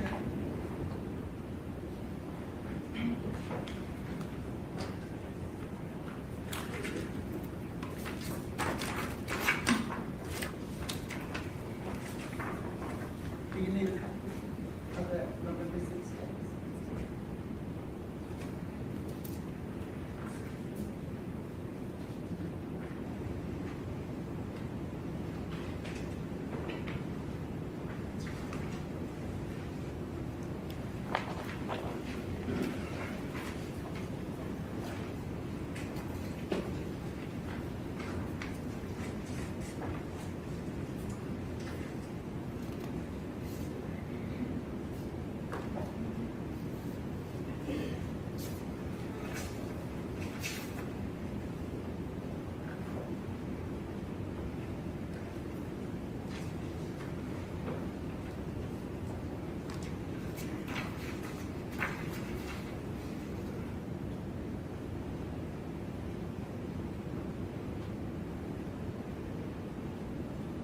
Okay. That's the text that you testified to on direct examination that you edited, correct? Mm-hmm. And that's the one where it was Miss Benning who sent the text message to Mr. Taylor, isn't that right? Mm-hmm. And what she says is, we need to go our separate ways. Isn't that what she said? Do you want me to, am I supposed to read it, or? No, I just says asked it's you not whether or in not she there. said. Yes. Okay. And she never shared with you that after that, Mr. Taylor tried to continue to call her, continue to try to force her to have an abortion or anything of the sort, did she? Could you repeat that? I'm sorry. After that text message, Miss Benny never shared with you that Mr. Taylor tried to force her, coerce her, or do anything to force her to have an abortion, did she?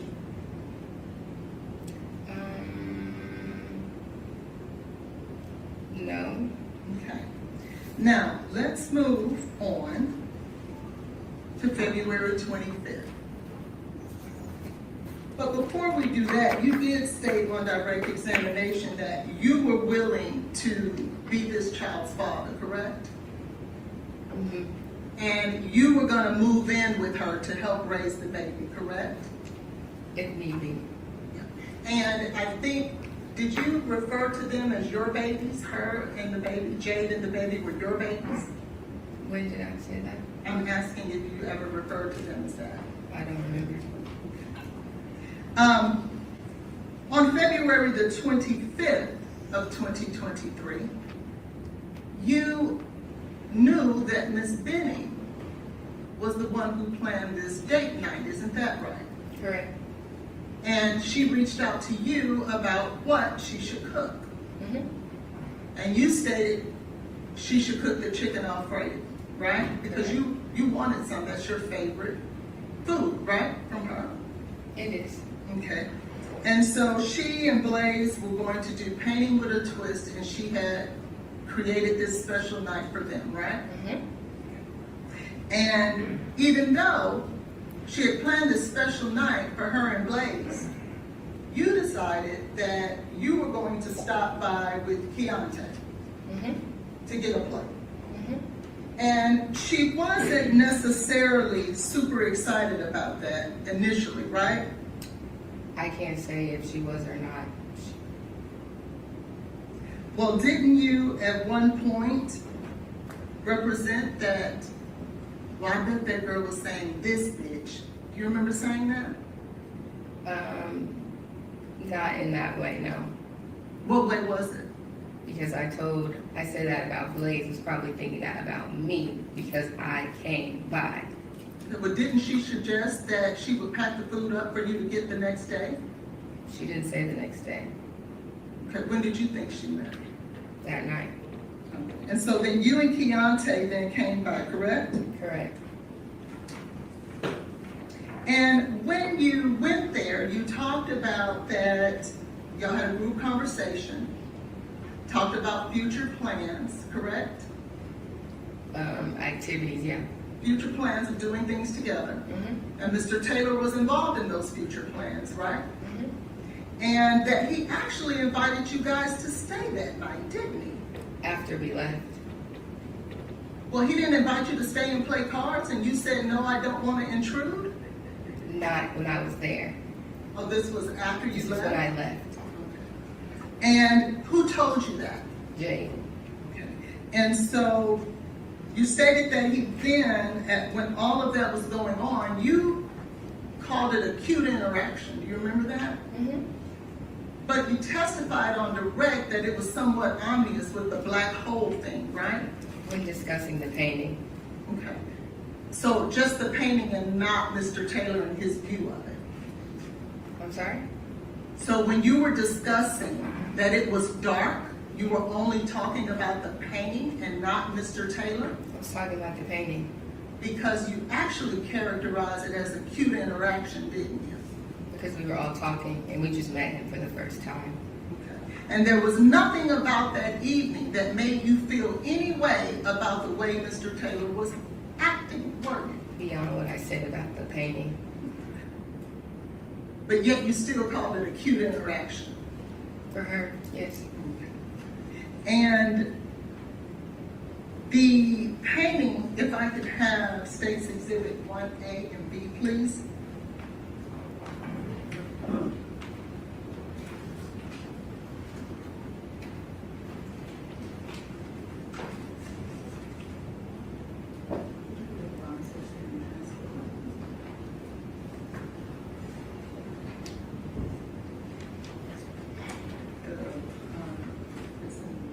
Redwell, the one with the transfer. I want to show you the Redwell in your chair. I want to show you State's Exhibit 1A. Do you see that? I do. And this is the painting that you're referring to of Mr. Taylor's, is it not? Correct. And you believe that that's dark? That's your Yeah. characterization of it? What he described to me was dark. Okay. And he described a dark hole? Yes. And where's the dark hole? I don't know. I don't know what I'm looking at. Now, as it relates to when you left, you remember leaving? You and Keontae? Yes. And when you left with Keontae, you guys took your plates and went over to Keontae's house. Correct. And then Keontae was going out to hang out with his friends. Is that right? Correct. And where was he going? Do you know? I don't know. Okay. But he was going to hang out with some buddies. Mhm. But about 9:29, you get a phone call from Miss Bennett. Mhm. And I think you said that when she called, if I remember correctly,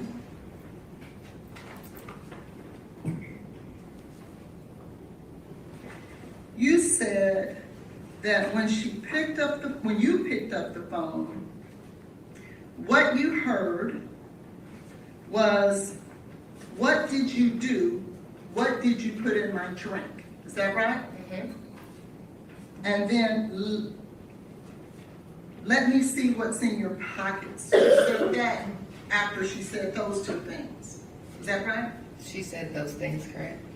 But at 9:30, you sent her a text saying, "Are you talking to me?" Mhm. Why would you think she's talking to you if she's saying, "What did you do? What did you put in my drink?" I didn't think she was talking to me about those things. I was wondering what was going on because she never acknowledged me on the phone. Well, wasn't there a time when you were talking to one of the detectives that you said that she was trying to say your name, Nigella? Didn't you say that? I don't remember that. Okay.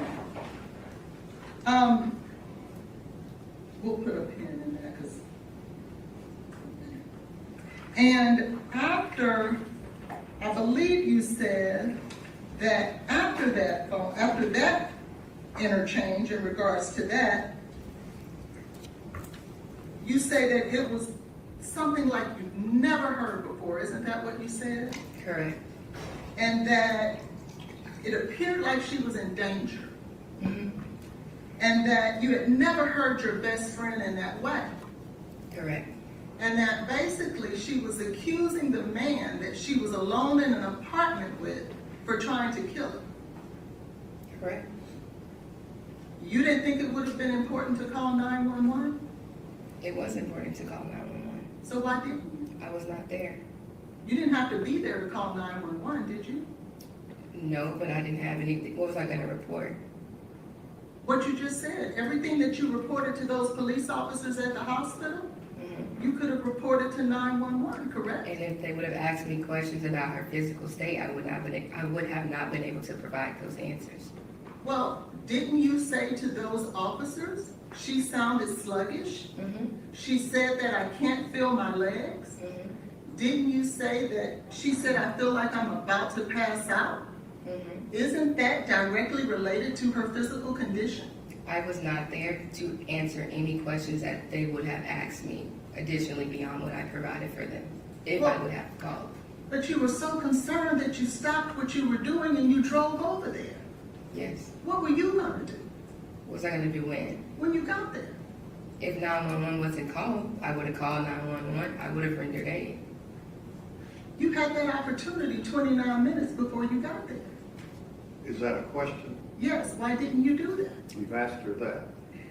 Then you stated that at some point that she asked you to call Keontae. Isn't that true? I didn't say she asked me to call Keontae. I mentioned the words that I heard of his name. Okay, and so she never then, are you stating that she never told you to call Keontae on the three-way?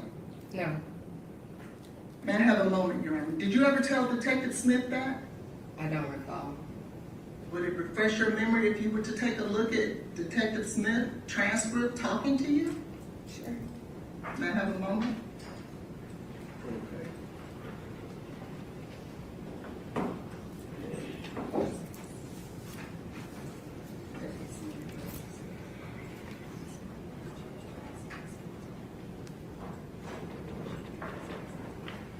Your Honor, we have a recording. You said you wanted to show her a transcript. Where is that? Right here. Okay. Let me make sure it's the right. There are 4 different transcripts for her.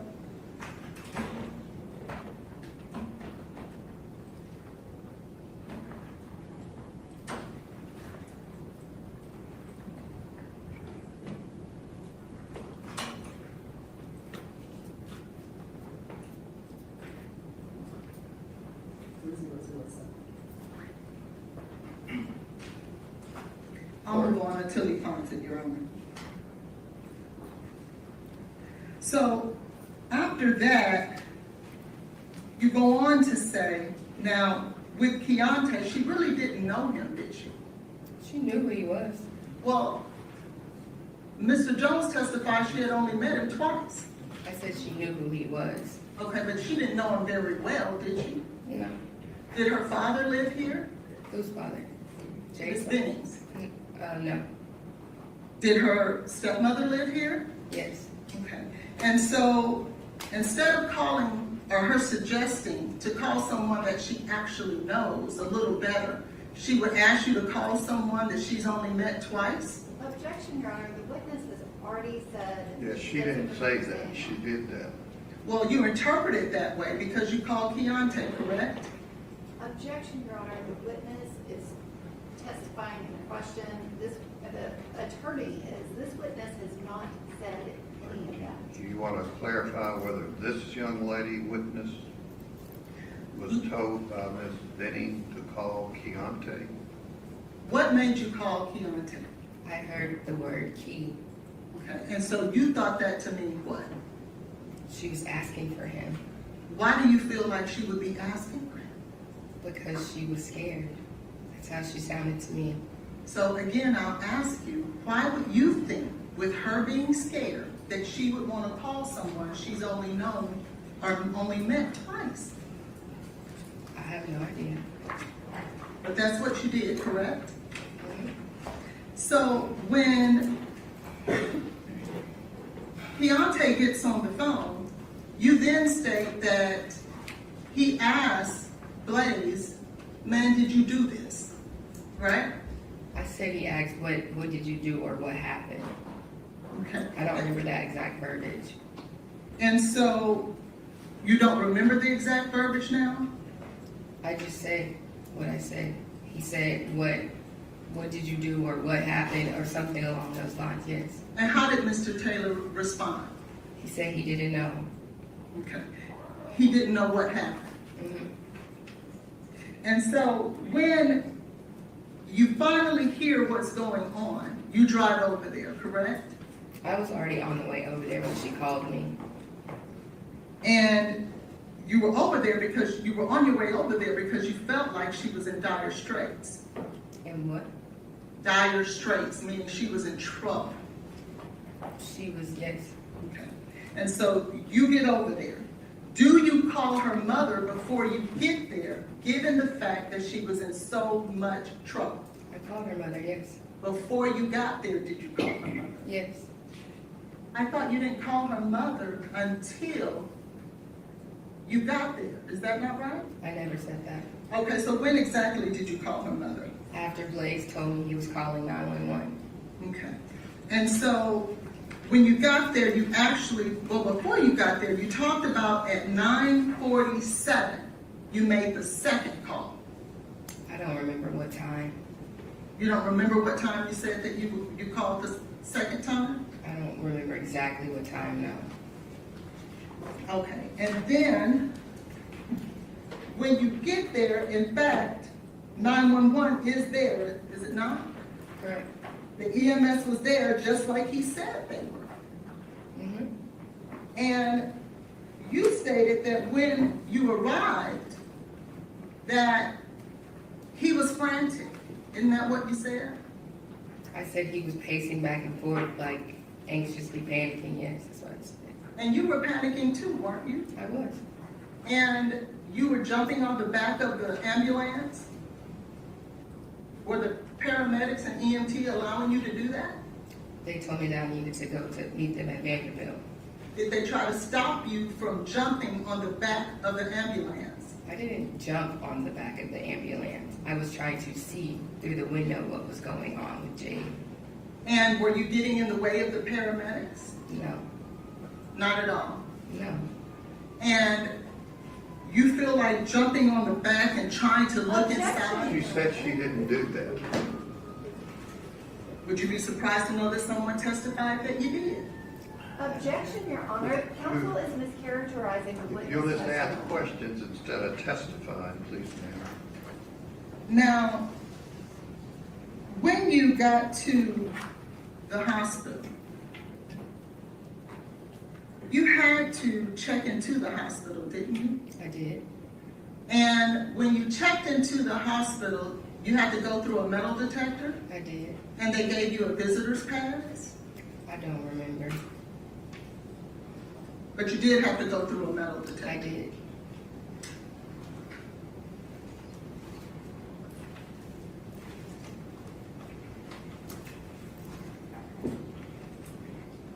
Now,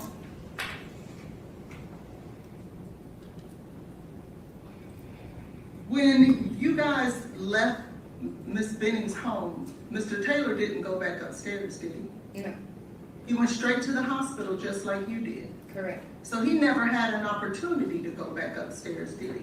Objection, Your Honor, calls for speculation. All right, I'll sustain the objection. Did you see Mr. Taylor get in his vehicle? Said, oh, get it, you see him get in his vehicle? Yes, And did you see him drive off? yes. So he didn't have an opportunity to go back upstairs, did he? Not at that point in time, no.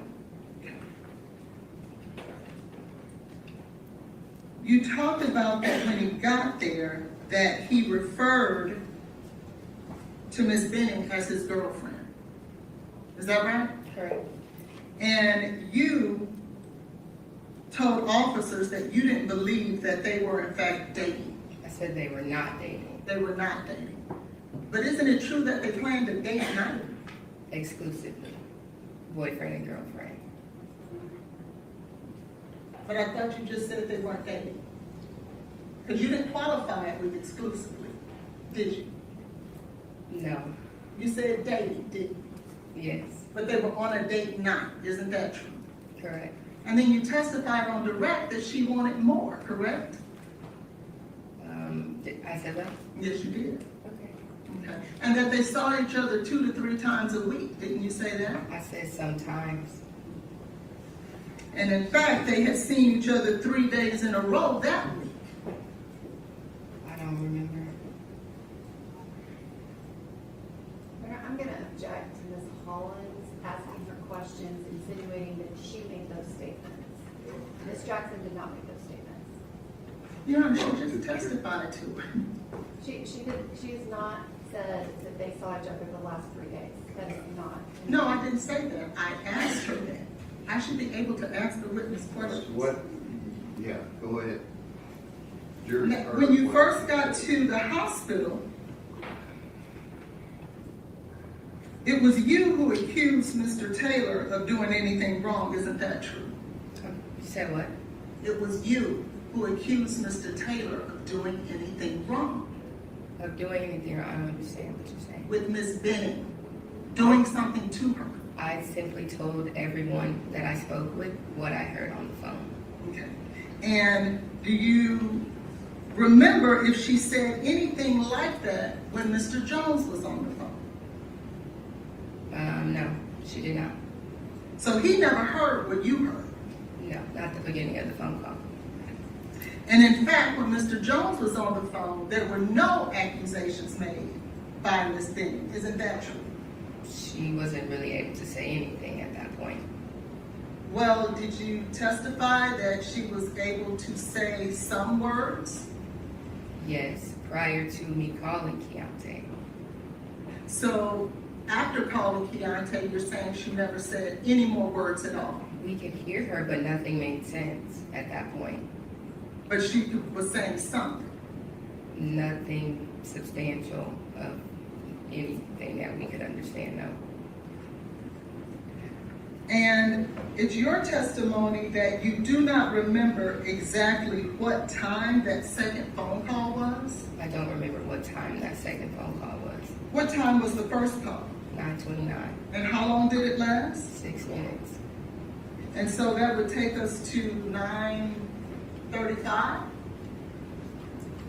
Sure. Okay. And so, can I have State's Exhibit, the NFD? What do you need? The NFD rates. That's been. Is it 5?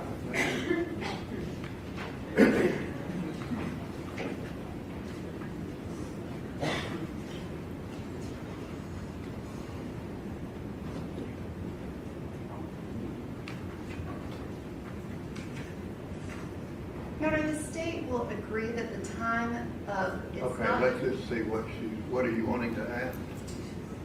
Well, I have to get, isn't it true, well, you would know, would you be surprised to know that Mr. Taylor called 911 at 9:38? I don't know what time he called 911. That's why I was going to get the record, Your Honor.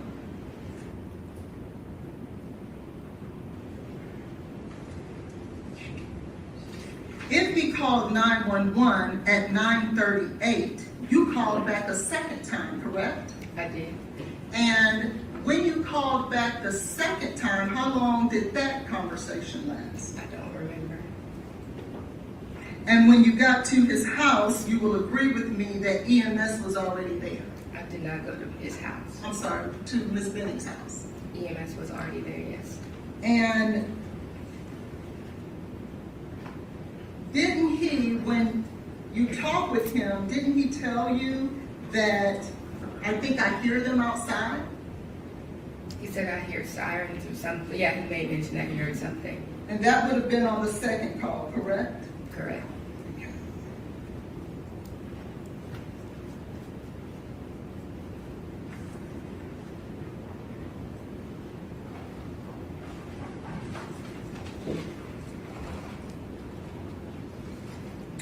When you left the Miss Benning's home and got to the hospital, did you gain access to Miss Benning's phone? No. You didn't have Miss Benning's phone? Oh, I'm sorry. I had her phone, yes. Okay. And who gave you that phone? I got it from Blaise. Okay. And where did you get it from? I don't remember. Do you know when he gave it to you? No. But you had it at the hospital. I got it from him at the hospital, yes.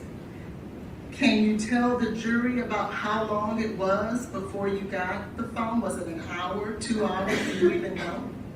Her phone? No, I don't know. What did you do with the phone when you had it? I had it in my hand or my purse. I don't remember. And what, if anything, did you do with the phone? I didn't do anything with the phone. You testified that Keontae showed up, is that right, at the hospital? Yes. Did any of the police officers tell you that they wanted to speak to Keontae? No. I mean, yes, I'm sorry. Yes, yes. Okay, so when Keontae showed up at the hospital, did you tell him, hey, the police want to talk to you and get your side of the story? They didn't specify when. Well, they talked to you that night, right? And they asked to talk to me. Well, my question is, they talked to you that night, didn't they? Yes. How many police officers did you speak Objection, with? Your Honor, argumentative. I also, How many police officers? Is that That's your argument. argument? it's argumentative what she's saying to her about asking about police officers wanting to talk to Keontae. She's answered the question. Okay. These questions Her are question relevant. was, do you recall how many police officers you spoke with that night? Maybe 2 or 3. I don't remember what exact number now. And you were certainly concerned for your friend, weren't you? Yes. And you wanted to make sure that the police officers got as much information as possible, right? Mm-hmm. Now, Keontae is the one other witness to how Jade was sounding and feeling. Would that be right? Correct. There's nobody else with that information but him. Correct.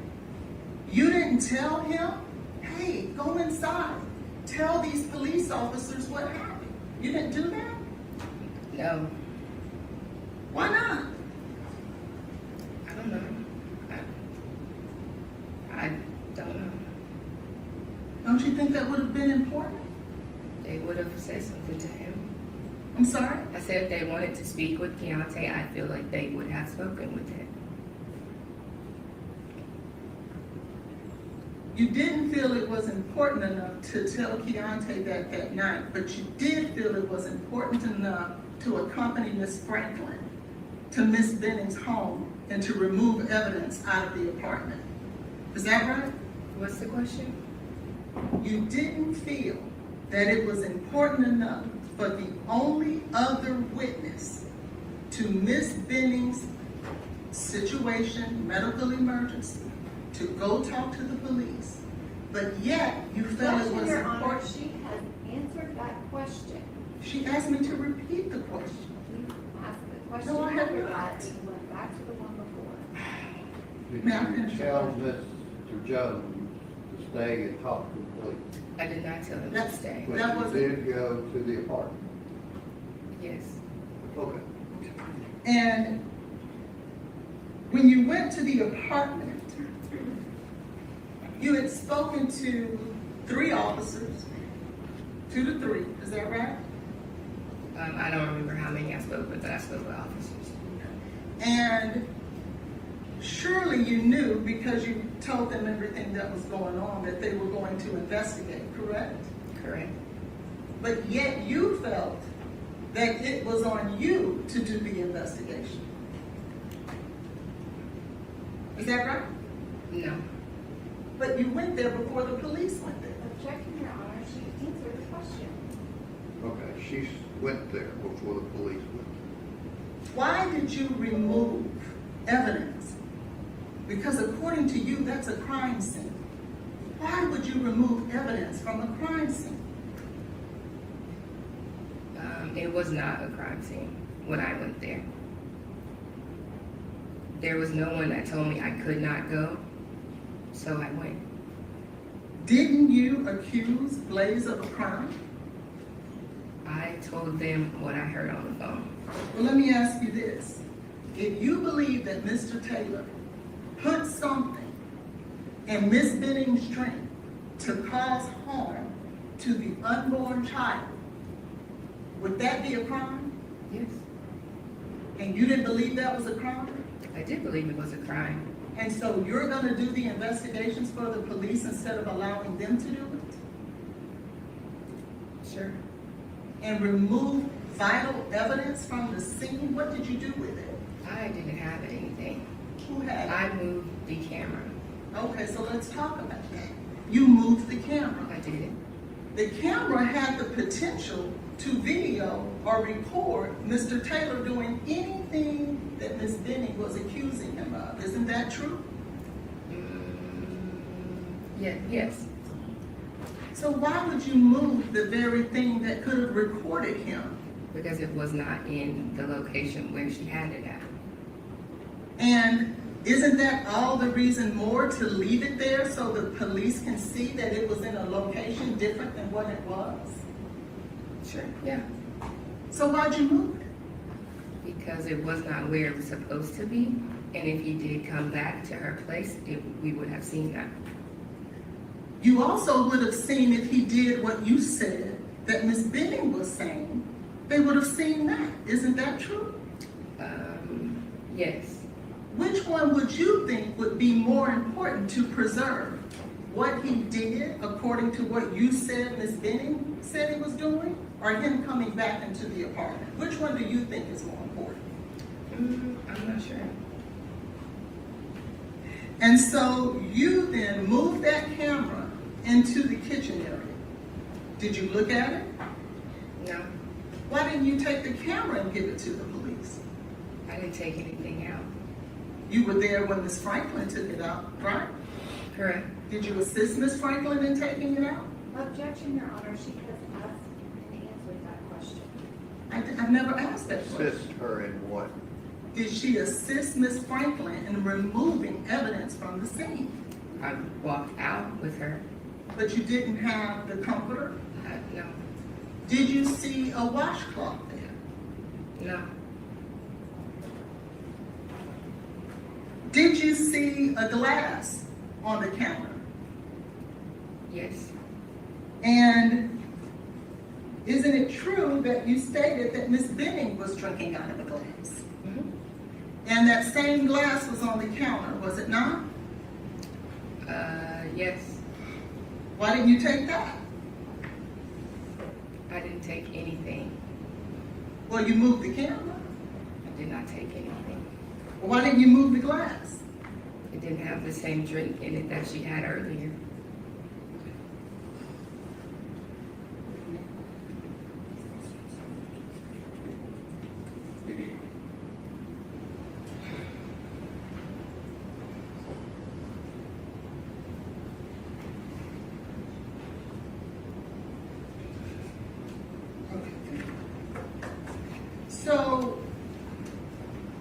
you went back into Miss Bennett's house, did you see a gun there?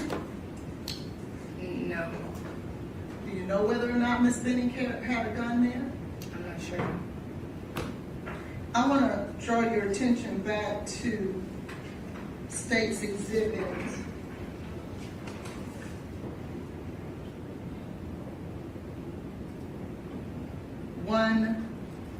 1B,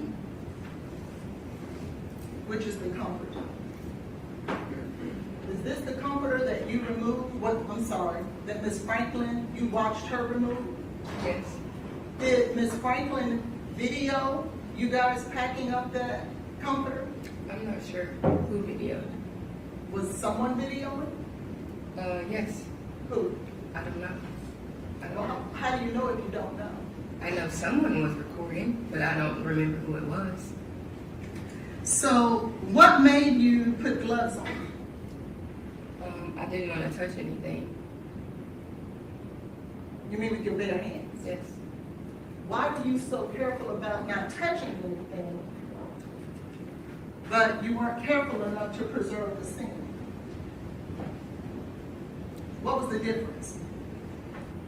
I'm not sure.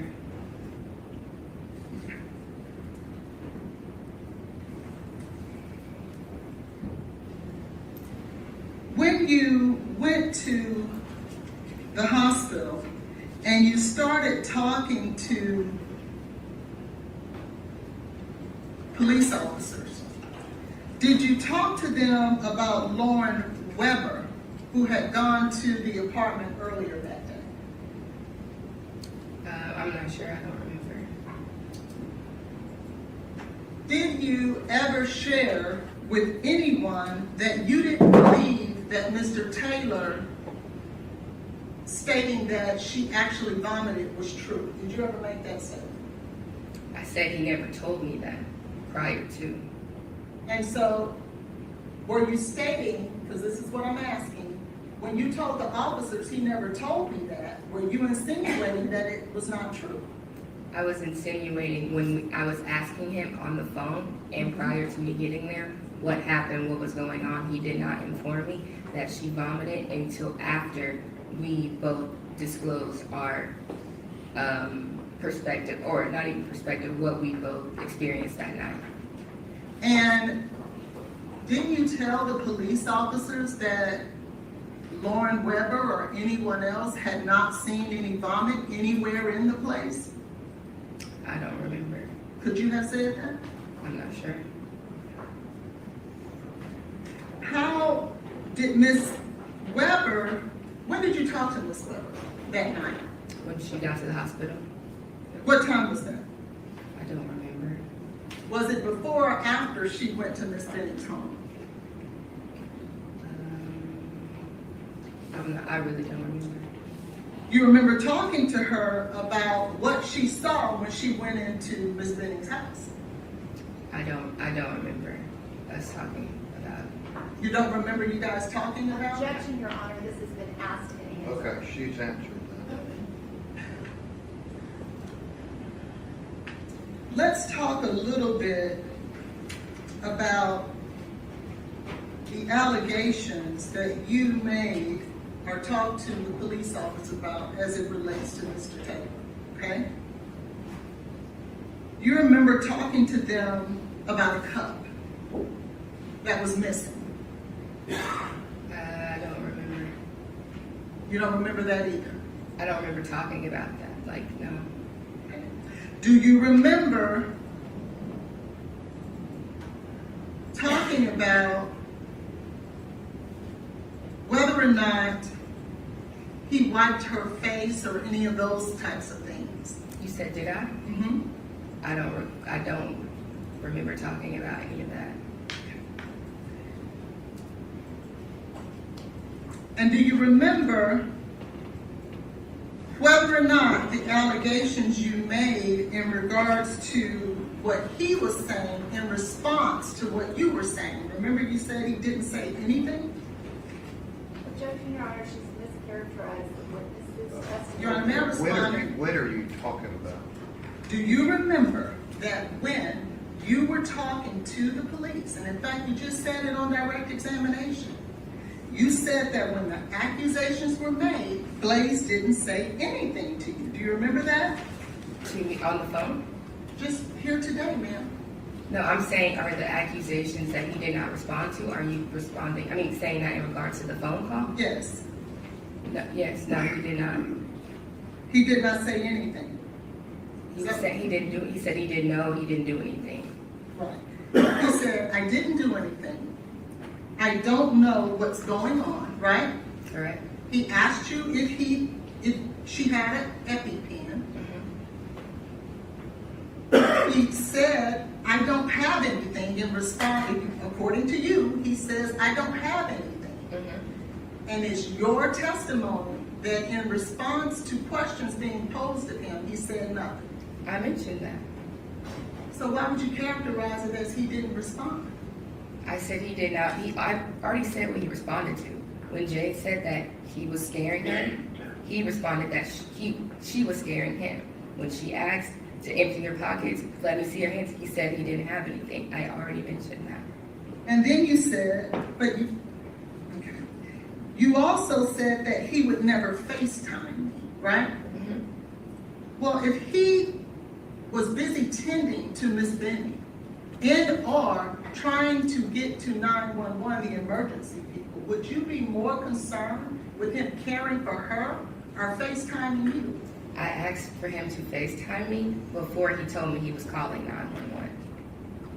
But you also said that he told you he could hear the sirens, right? Correct. So how could he get ready to call 911 if the sirens are already there?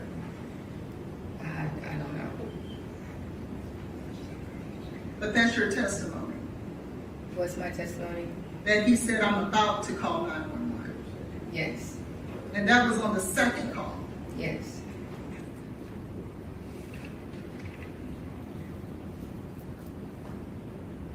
You said the last few words that he made is key with you. That's what I heard, yes. She made, I'm sorry. And if that was the last few words that she made, how did you know to call Key? I decided to call Key. So now you're saying she never told you to call Key? I said she never told me to call Key. Did you ever tell anyone that she did tell you to call Keontae? I don't recall saying that. Okay.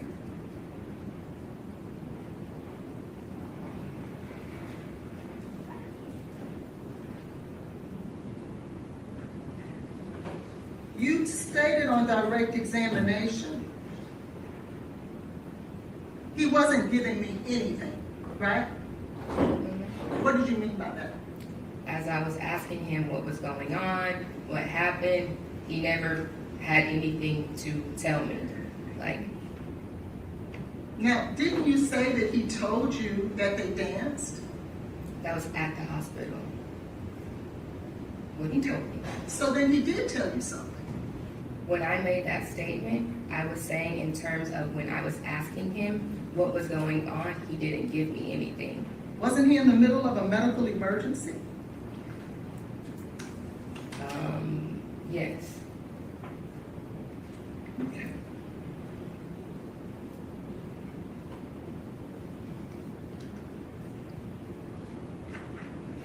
When you left the apartment with Miss Franklin and the two other girls, with the evidence that you removed and relocated in the scene, did you immediately then go to the police officers that you met with and inform them of what you guys had done?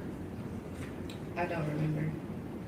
You don't remember if you went to the police after I don't that? remember if I went to the police when I don't remember when I spoke with them. Okay.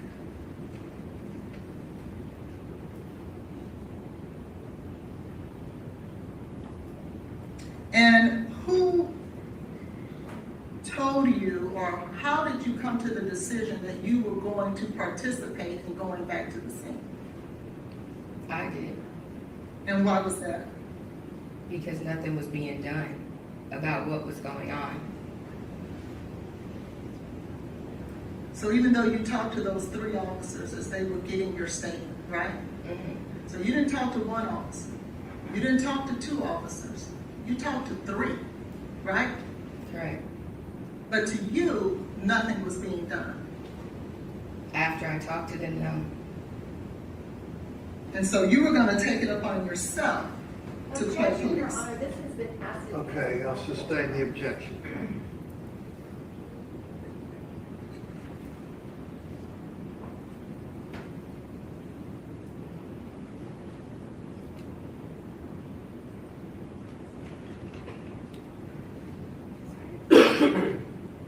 Is there any other person, Ms. Jackson, besides you, who heard any of these alleged allegations No. that Ms.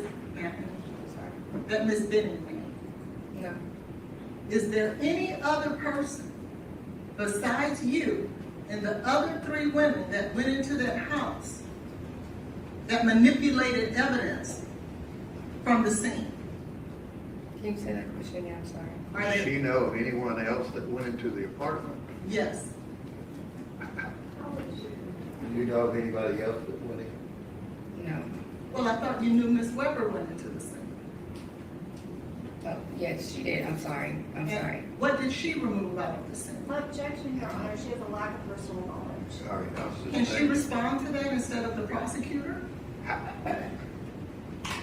Did Ms. object to Weber the say question. anything about what she did? No. Okay, she doesn't know.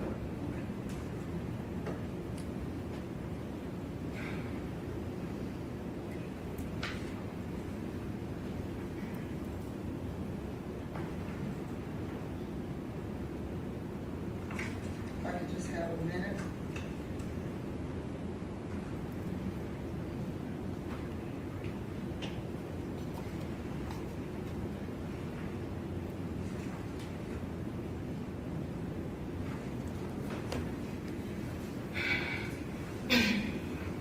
Now, you talked about that Ms. Benning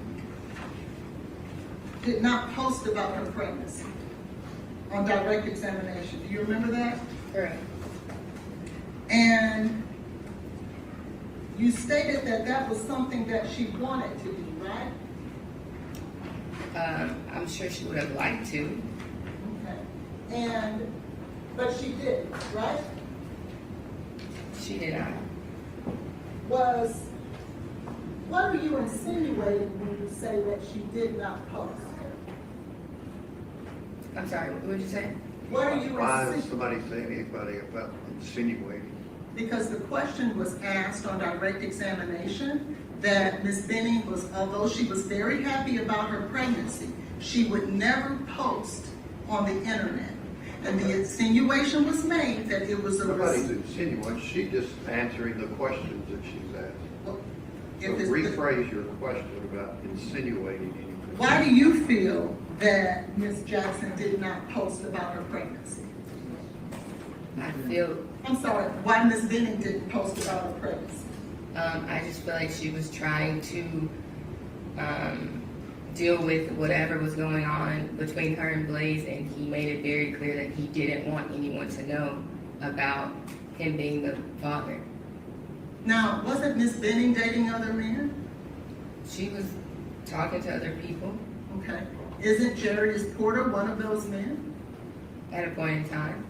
And wasn't it a time where she did not want him to know that she was pregnant until she was ready to tell him? I'm sorry? Wasn't there a time where she did not want Mr. Porter to know that she was pregnant until she was ready to tell him? I just think she wasn't ready to tell him. If she would have posted she was pregnant, he would have known, wouldn't he? She might have wanted to tell him on her own. Correct. So it wasn't that Mr. Taylor didn't want her to post. She had her own reasons. Isn't that right? No. I want to bring your attention to a text that you wrote to Ms. Benning on February 5th of 2023. Objection, Your Honor, to hearsay. It is an out-of-court statement. Well, I'll ask you this. Did you ever asked Ms. Benning, when are you gonna post? I did ask her. Okay.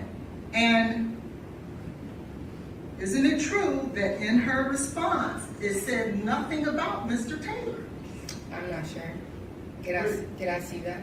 Yes, you may.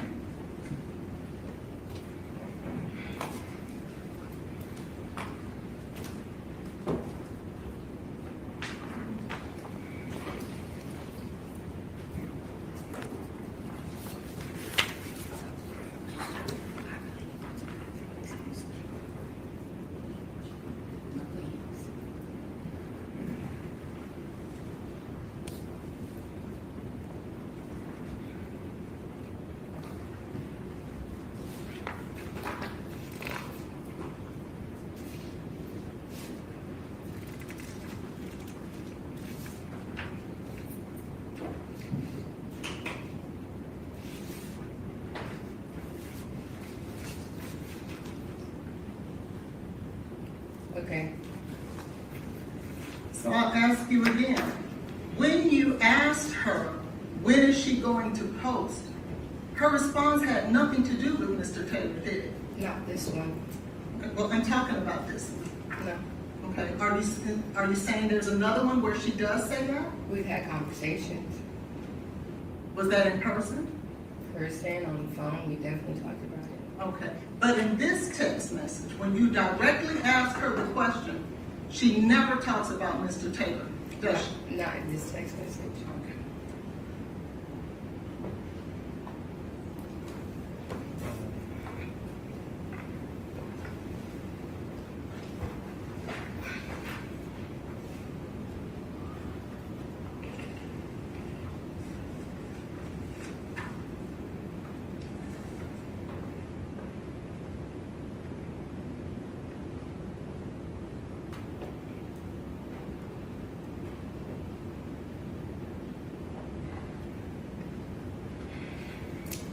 Do you remember a time on November the 9th, after Ms. Taylor found out that she was pregnant, that she talked about eating gummies with her aunt? Do you remember that?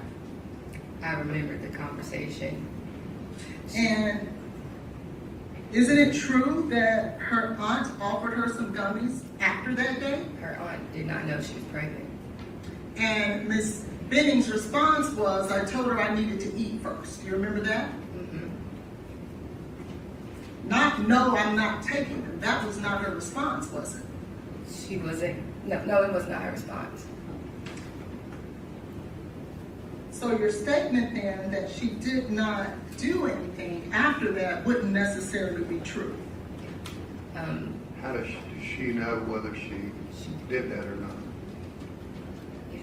In this text message, did she ever say to her aunt, I'm not taking those? Not in that text message, she did not say that.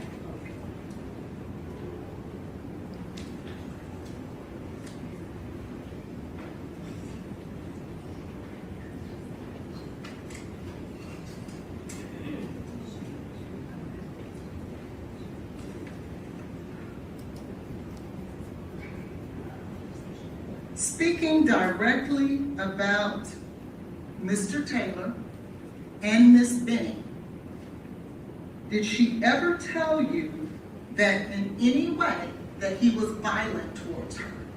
No,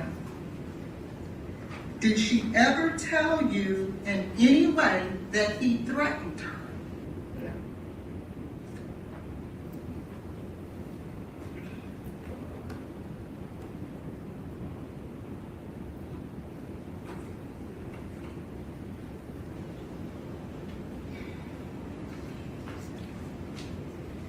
So outside of this incident, in regards to what you heard but no one else heard, there is no other situation throughout the course of Mr. Taylor and Miss Benning's relationship that there has ever been any form of violence or threat against her. Isn't that true?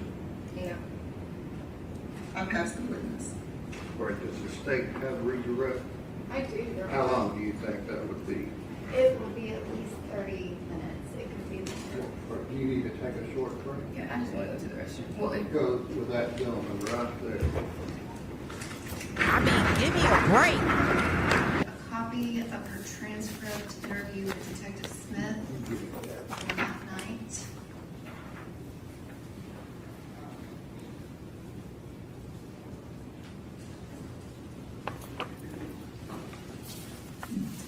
Ms. Jackson, if you could please turn to page 2 of the transcript, if you could go to line 27 through 30.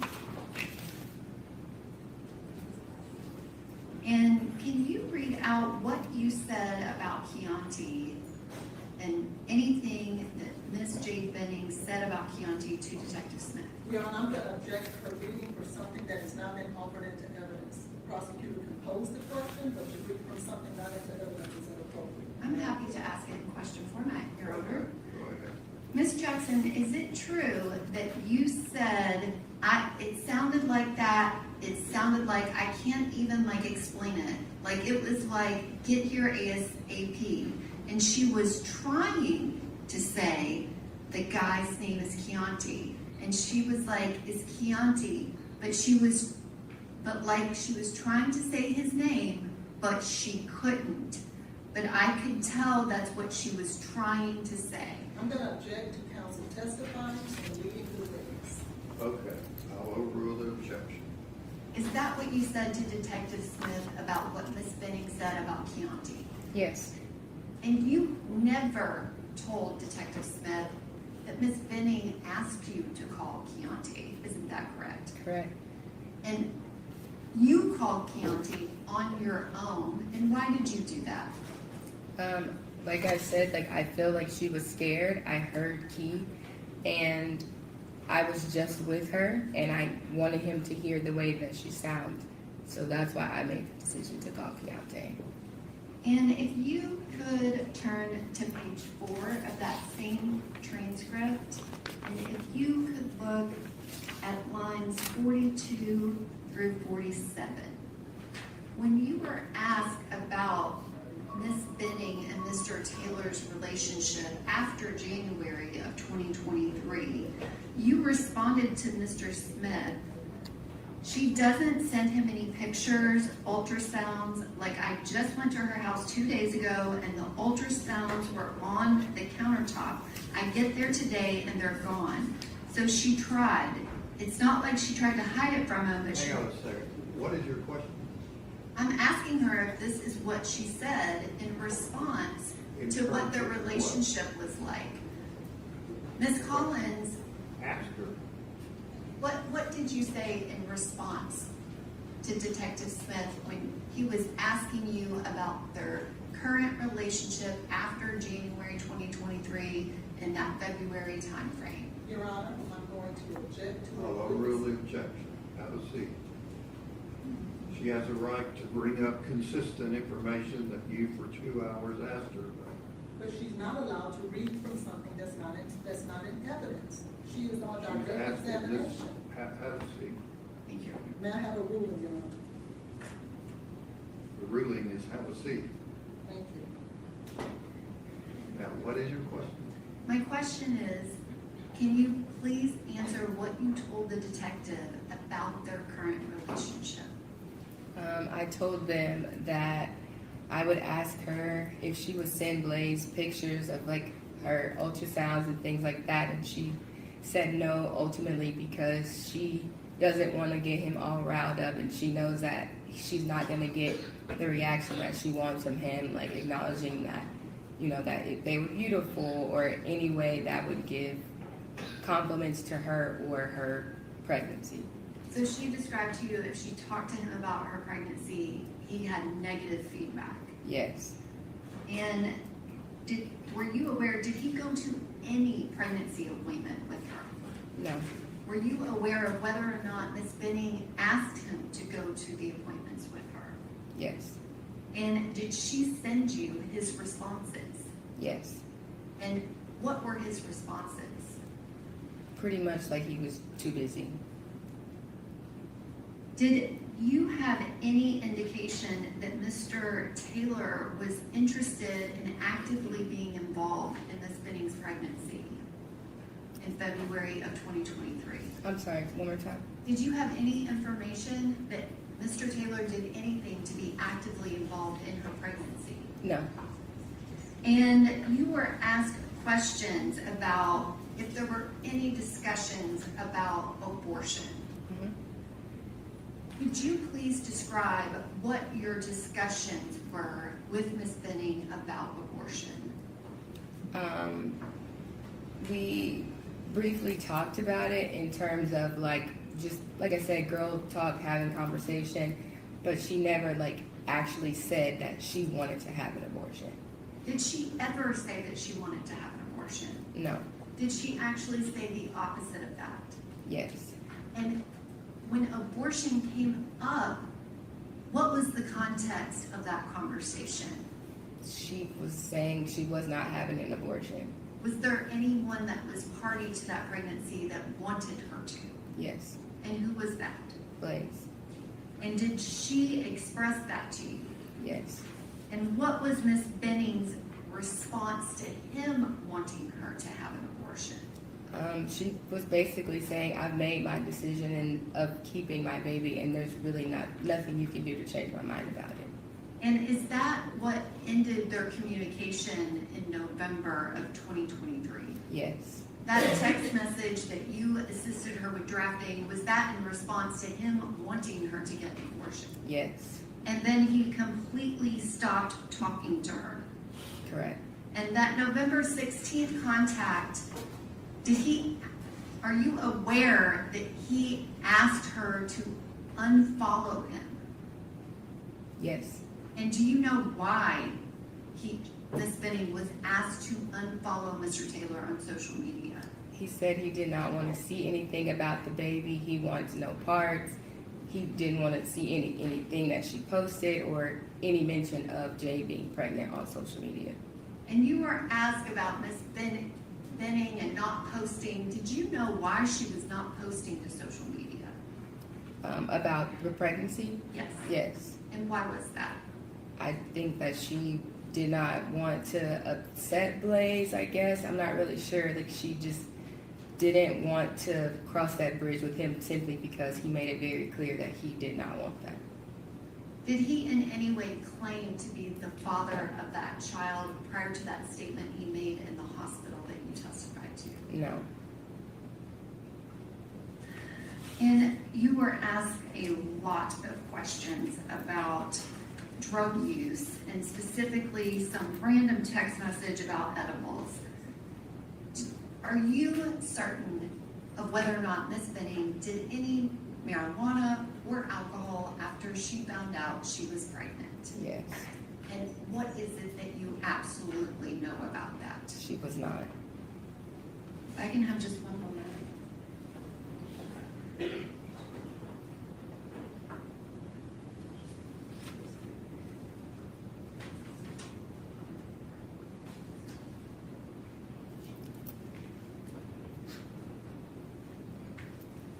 Ms. Jackson, at the beginning of questioning, you were asked about Ms. Apple-Denny, and you said you knew of her, and then you said you met her before. Mm-hmm. Had you met her before any of this happened? No. Thank you. Any recross? Yes.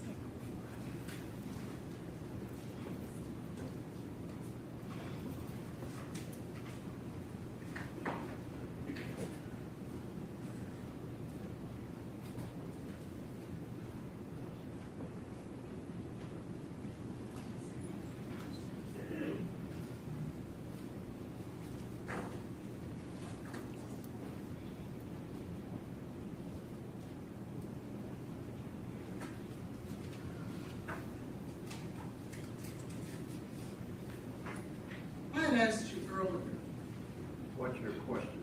my question is, you stated before that there was no call, like you didn't know what time your call was, a second call. You remember that? Mm-hmm. And in fact, that call was at 9:47. That wasn't asked on redirect, so where are we going on that? Well, when you talked about the drugs on redirect, do you remember that? Yes.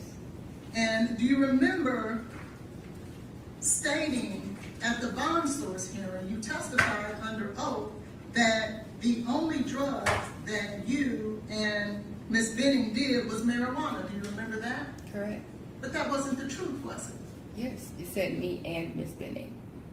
Well, didn't we talk about the fact that y'all were gonna do mushrooms together? I never did. Okay.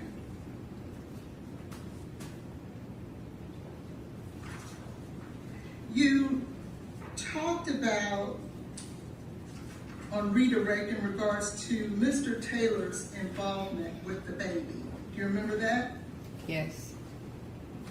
Didn't you ever state at an occasion that you knew that he and Miss Benning talked about naming the baby Jim? Yes. Well, that would be involved with the baby, wouldn't it? I mean, yeah. If he and Miss Benning together had came up with a name, that would be in direct contrast to him not wanting to have anything to do with the baby, isn't it? No, not necessarily, no. And in fact, that baby's name that they came up with was Jim, wasn't it? G-E-M. She came up with that. And he agreed to it. Because Okay. his name was Blaise and hers was Jade. Isn't that true? I'm not sure about that. So your best friend didn't tell you that? I knew about the name Jim, That they agreed to come up with together? that she liked it and he agreed on it. Thank you. Anything else? One question. Ms. Jackson, do you know what Jade Benning intended to name her baby girl? Ivy? Thank you. I didn't hear, I didn't understand. Ivy Blair. Ivy? Yes, me, sir.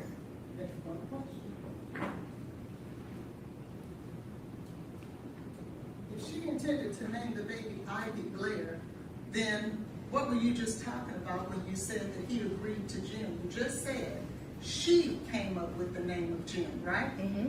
That's different than Ivy Blair, isn't it? Yes, there was consideration after they agreed on that name. That wasn't like final.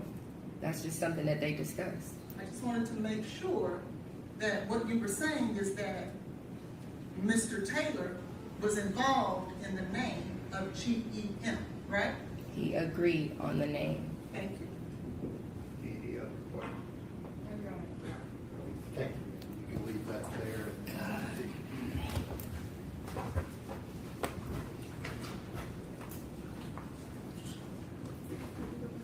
Yeah, you can have it. I just knew she was coming back tomorrow. All right, ladies and gentlemen, the